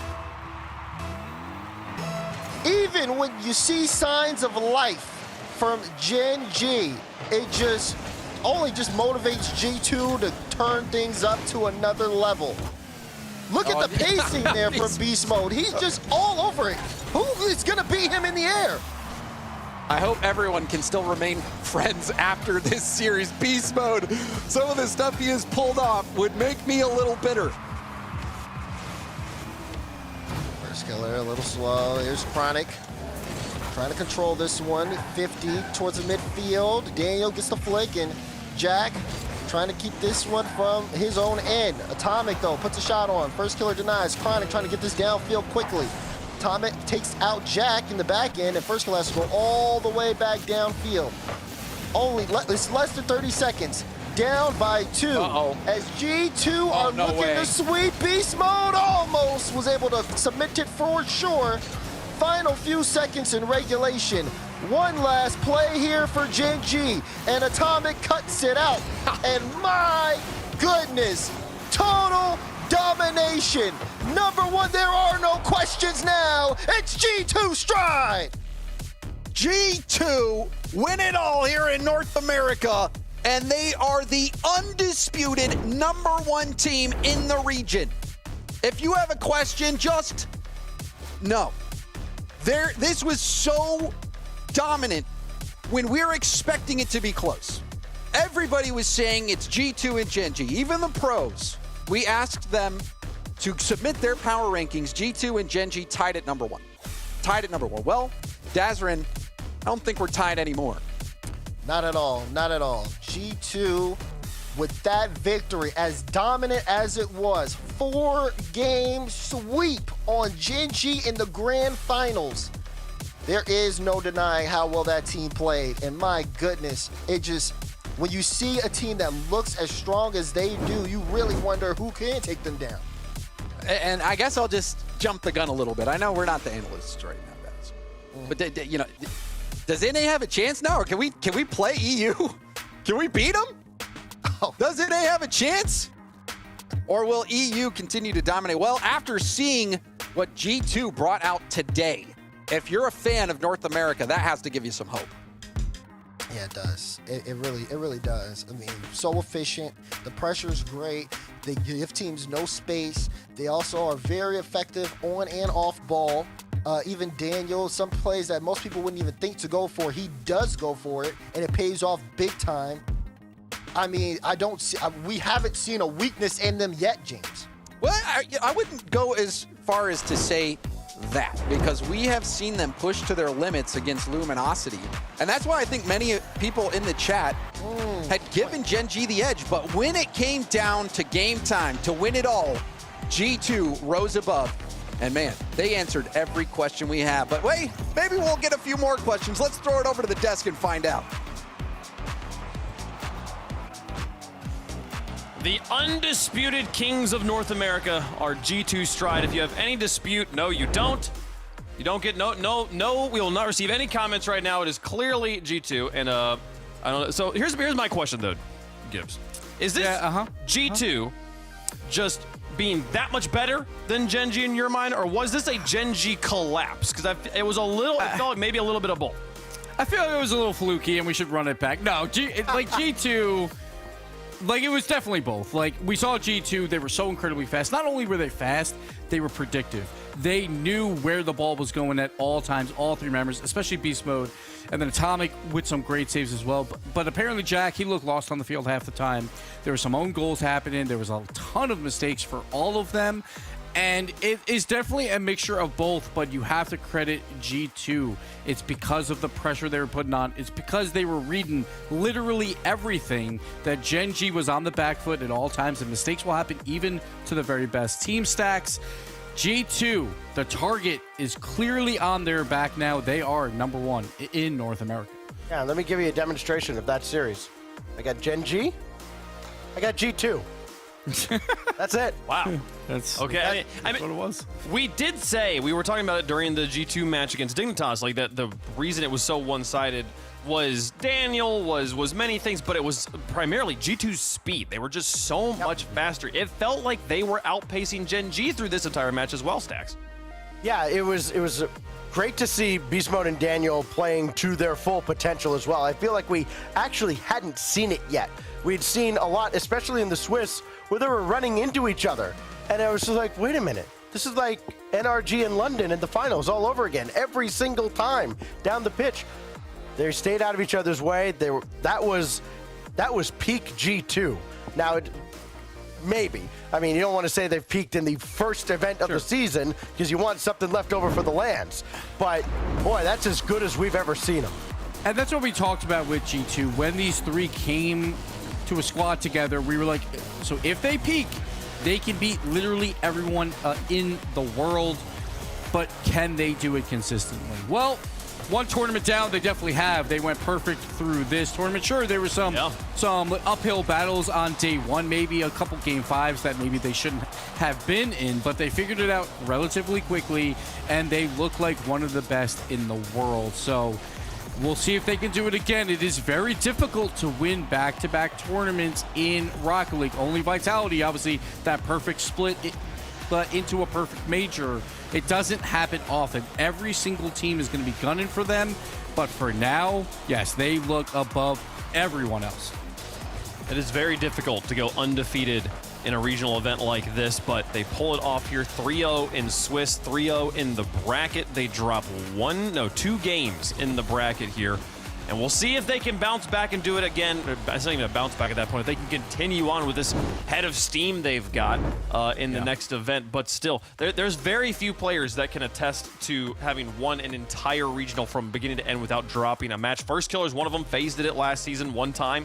But G2, welcome to the big leagues. My goodness, what an accomplishment from them. We'll see how it affects them moving forward. Was it a fluke? Can they stay this consistent? That is always the question, Gibbs. You brought it up. Yeah, but their defense is sound. Obviously, they have so much control, so much speed because of their predictability of knowing where the ball will go. Their last 2 series, they gave up 4 goals in 5 against Dig, and then they only gave up 3 goals in 4 games here. So under 1 goal per game, that is what you want to see as a fan of G2. We always talk about the old G2s have always been glass cannon, a lot of wide open nets because they just want to put so much offense out there. They don't need to put that much offense out there. If they can predict everything, the offense will come. Play your defense, play it well, and they absolutely did that throughout today. Yeah, for sure. And we can take, if you want to take another look at the bracket here, surprises other than the grand finals as we kind of think back over the last 2 days here, Stacks. Obviously, this being a sweep was a surprise, but in general, anything else that stands out to you? Not in particular. I guess the biggest surprise to me coming in was Rebellion looking as strong as they did over M80. Again, M80 didn't just roll over for them, but, Rebellion came out like world beaters. Parth had an incredible series, and I really expected M80 to contend for a spot in these finals. I had them losing to Gen.G in a close series, but I think we did have some questions answered. We wondered, all right, is this Luminosity team for real? Well, they ran into the eventual winners.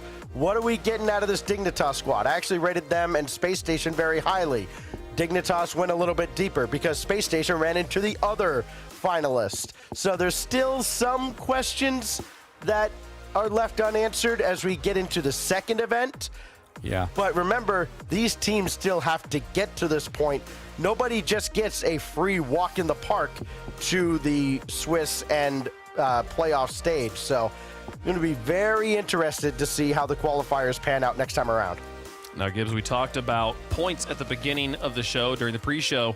We now know who's earning those points. I mean, the thing I was saying at the beginning, we didn't know who was going to win. We now know.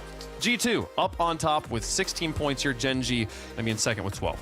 Yes, the most important thing is the top 4 will make it to that first major. So if you're in those spots, you're looking great. But G2, obviously, they collected a ton of points throughout today. So they're in the driver's seat right now. But we have seen it last spring for North America was wild. It included 2 players on this squad that were on V1 before Daniel and Beast Mode. They won a regional and didn't even make top 5 in points. So yes, you did win here, but you gotta keep going. You have 4 days off, and then it's qualifier number 2. They're playing through that open. They need to just keep the foot on the gas and get it done and get at least another top 4 in there to make it to the major. But it's going to be a race. It's going to be a race among so much of these teams, and it's going to come down to probably those Saturdays when you're in a quarterfinal. Can you get those big wins and move ahead of 3 other teams? So we'll see it in 2 weeks' time. It's going to be fun because top 8, there's no guarantees. We saw it throughout this tournament. OG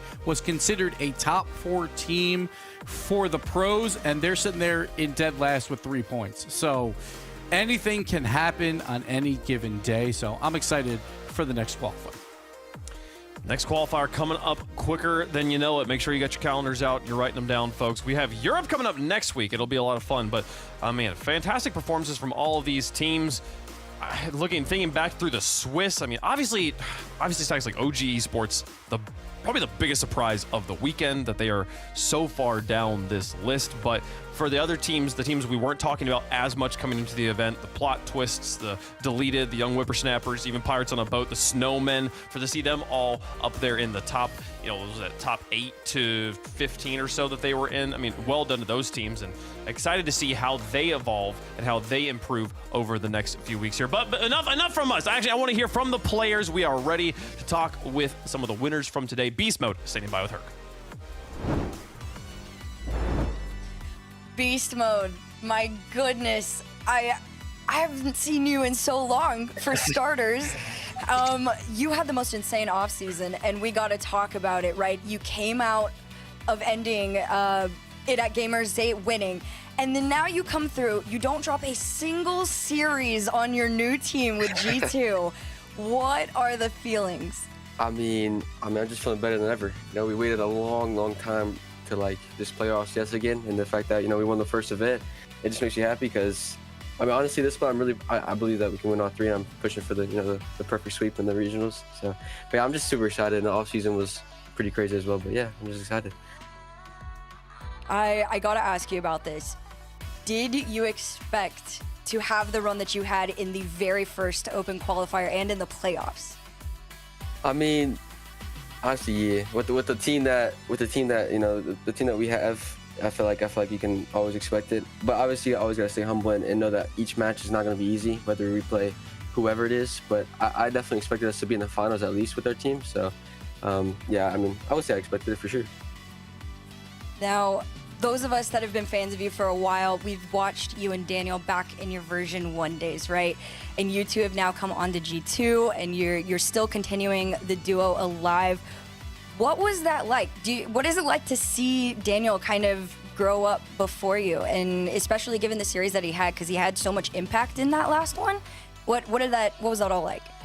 I mean, yeah, he definitely did have a lot of impact. Not only Daniel, but like Blitty, Atomic, and Satya had an impact. I just want to put that out there because we all had as much impact as each other. But yeah, I mean, like you said, being with Daniel, growing up with Daniel, he's one of my best friends, obviously, and he's just a good teammate all around, never getting tilted at anything. So I mean, the kind of answer to that question has just been amazing with him, and I want to stay with him and Atomic and Satya for a very long time, and I hope we can do that. But yeah, it's been amazing with him, and he's like no other teammate, and his skill talent just above the roof. So yeah.